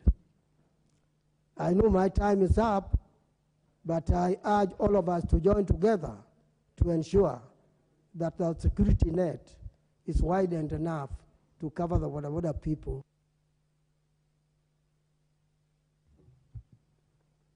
Very well. The Honorable John Waluke. Thank you very much, Honorable Speaker, for giving me a chance also to contribute on this about our sons who are being killed. Honorable Speaker, from onset, I want to support this motion, and I also want to thank Honorable Amase, Mary Amase, for bringing this. Honorable Speaker, this thing of killings has been there for a very long time, like it used to be in Bungoma some time back, Honorable Speaker, and the security came up seriously to trace the killers, because these motorbikes, when Boda was being, after being killed, most of these motorbikes were found in Mombasa, and they were removing their engines to put on the ports. And now it is found in Turkana. The government must seriously take action, Honorable Speaker, to protect these young people who are jobless. They have struggled, and they are struggling, Honorable Speaker, to make sure that they use border to take care of their families due to lack of employment in our country. And border, Honorable Speaker, it plays a very big role on our GDP. They contribute over 10 billion shillings on our economy. And they must be protected, Honorable Speaker, because the work of the police, Honorable Speaker, is to take care of the Kenyan people and also their properties. They have failed, Honorable Speaker, because these people have been killed, as the report from the Honorable Amase, for a very long time. Many of them are being killed almost every day. And the police are there in Busia. We cannot say that the security apparatus are not there. Some time back, Mr. Speaker, if I can reveal,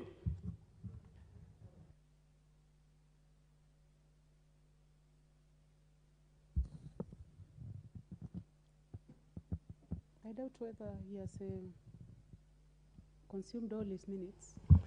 No, it's not yet 5 minutes, Madam Speaker. It's only 1 minute I've spoken. Yeah.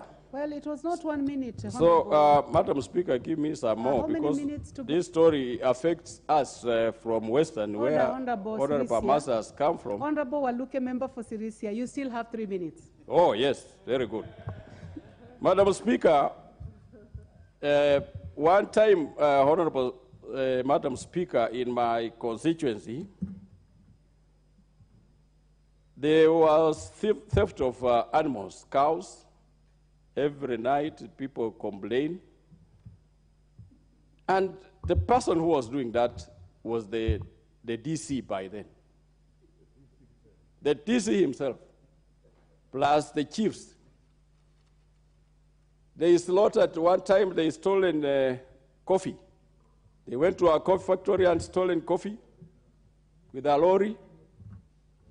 And Madam Speaker, to trace this, it was the DC who was stealing the animals, who stole coffee. And they planned with some people from Bungoma, and they came and killed slaughtered people like chicken. So the security apparatus of Busia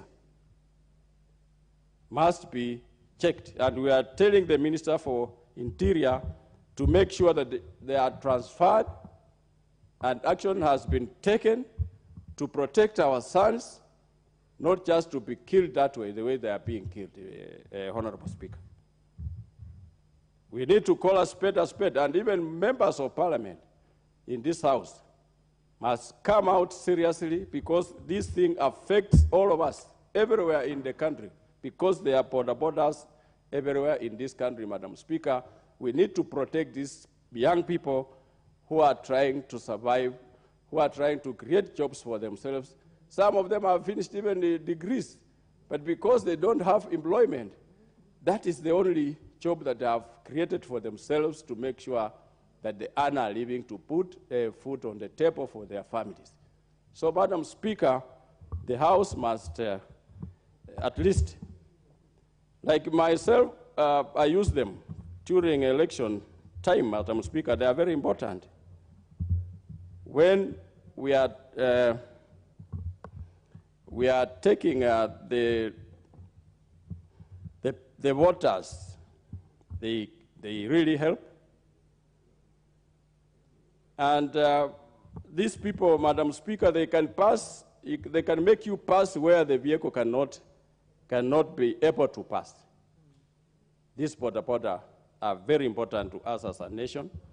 And with what they are doing, with what they are contributing to the GDP, we need to support them. And I support this motion, and let the House be also supportive. And the security must be serious on what we are talking about, the lives of the people. Thank you, Madam Speaker. Thank you, Honorable Waluke. The Honorable James Nikal, member for Seme. Thank you, Madam Speaker, for giving this opportunity. Let me start by thanking Honorable Emase for bringing this. The situation of border is the same across the country. And border industry is very important, particularly in rural economy. It's not just that they create employment for themselves, but basically the business in the rural areas is on the border people.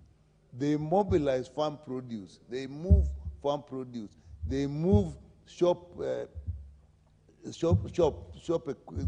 they move equipments, they move shopping materials.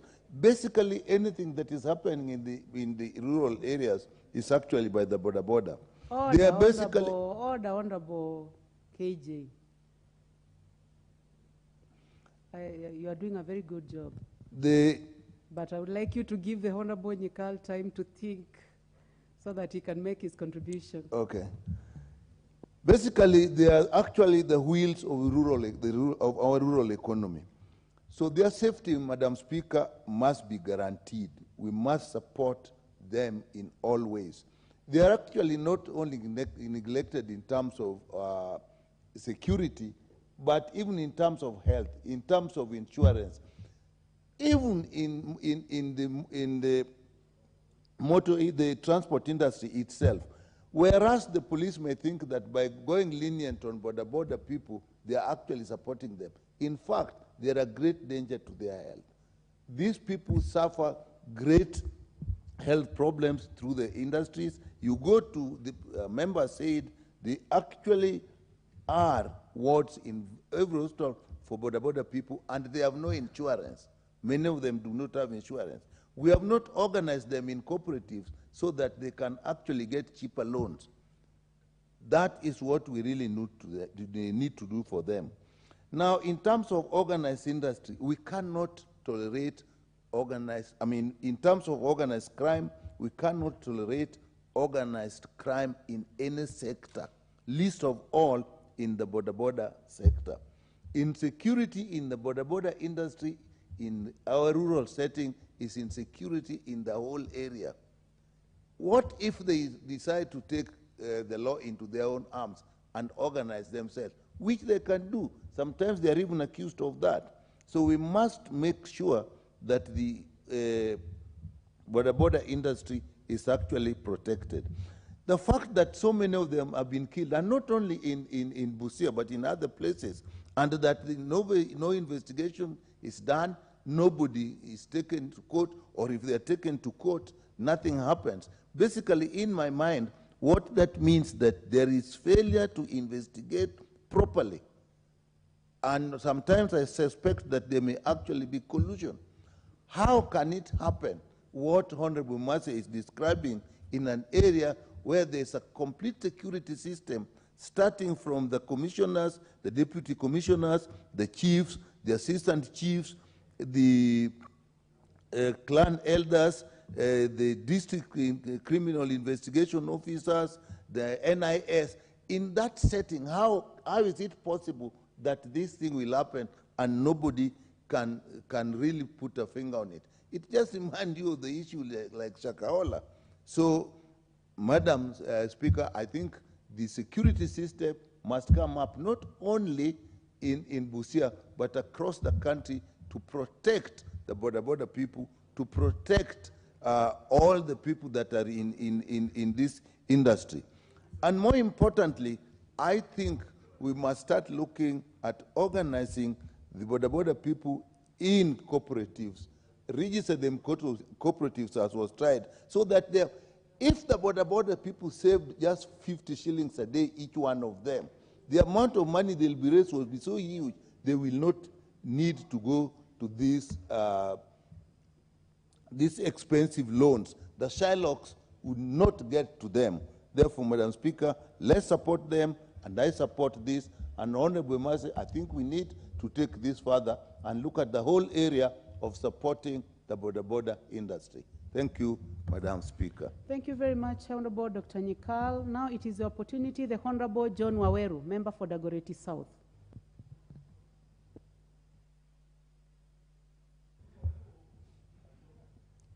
Honorable the person Speaker. that I've identified is called the Honorable John Waweru, KJ, member for Dagoretti South, and my college mate. Thank you very much. And Madam Speaker, I've got to confirm that you are indeed one of the brightest stars in our classroom, and you went on to proceed beyond the undergraduate to very high levels of education. You are one individual we are proud of in our alma mater, Kenyatta University, and I must affirm that, yes, you are my classmate. Madam Speaker, this issue that has been brought to the floor by the Honorable Mary Emase is a critical matter.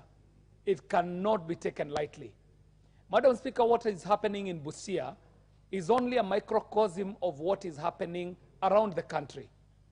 Madam Speaker, since the inception of border, we have seen tremendous growth in that sector. But even with the growth, we have seen very big hazards that have come up with the expansion of the border sector. Key among them have been insecurity. The issue of what we call Shylocks is another hazard that has developed out of the growth of the border sector. The twin issues of insecurity and Shylock compounded together have now been leading to accidents, maiming, and now we are seeing in Busia deaths. Madam Speaker, this issue is complex.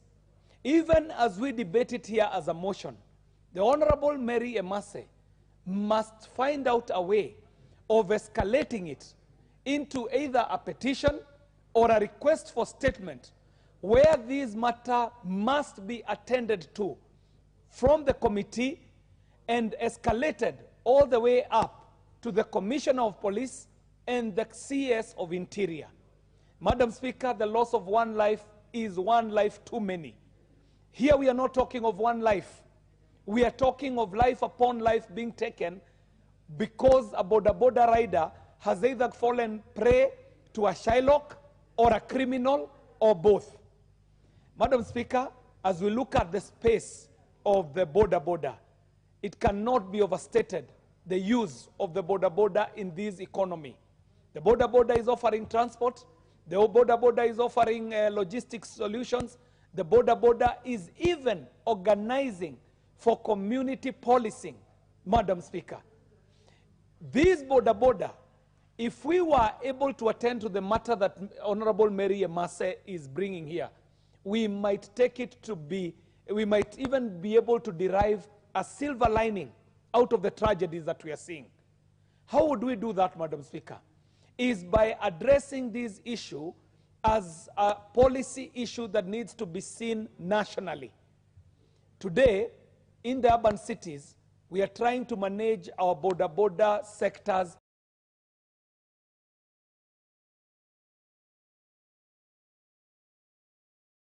border riders in Dagoretti South is very dissimilar from how the Honorable Wakili Mwanje is organizing in Embakasi West, meaning that there is no coordinated approach to the border issue.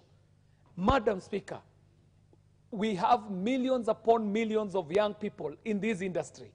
We can no longer ignore it or leave it to the whims of their own operations, imagining that they will organize themselves. If the laws won't do it, then policies must.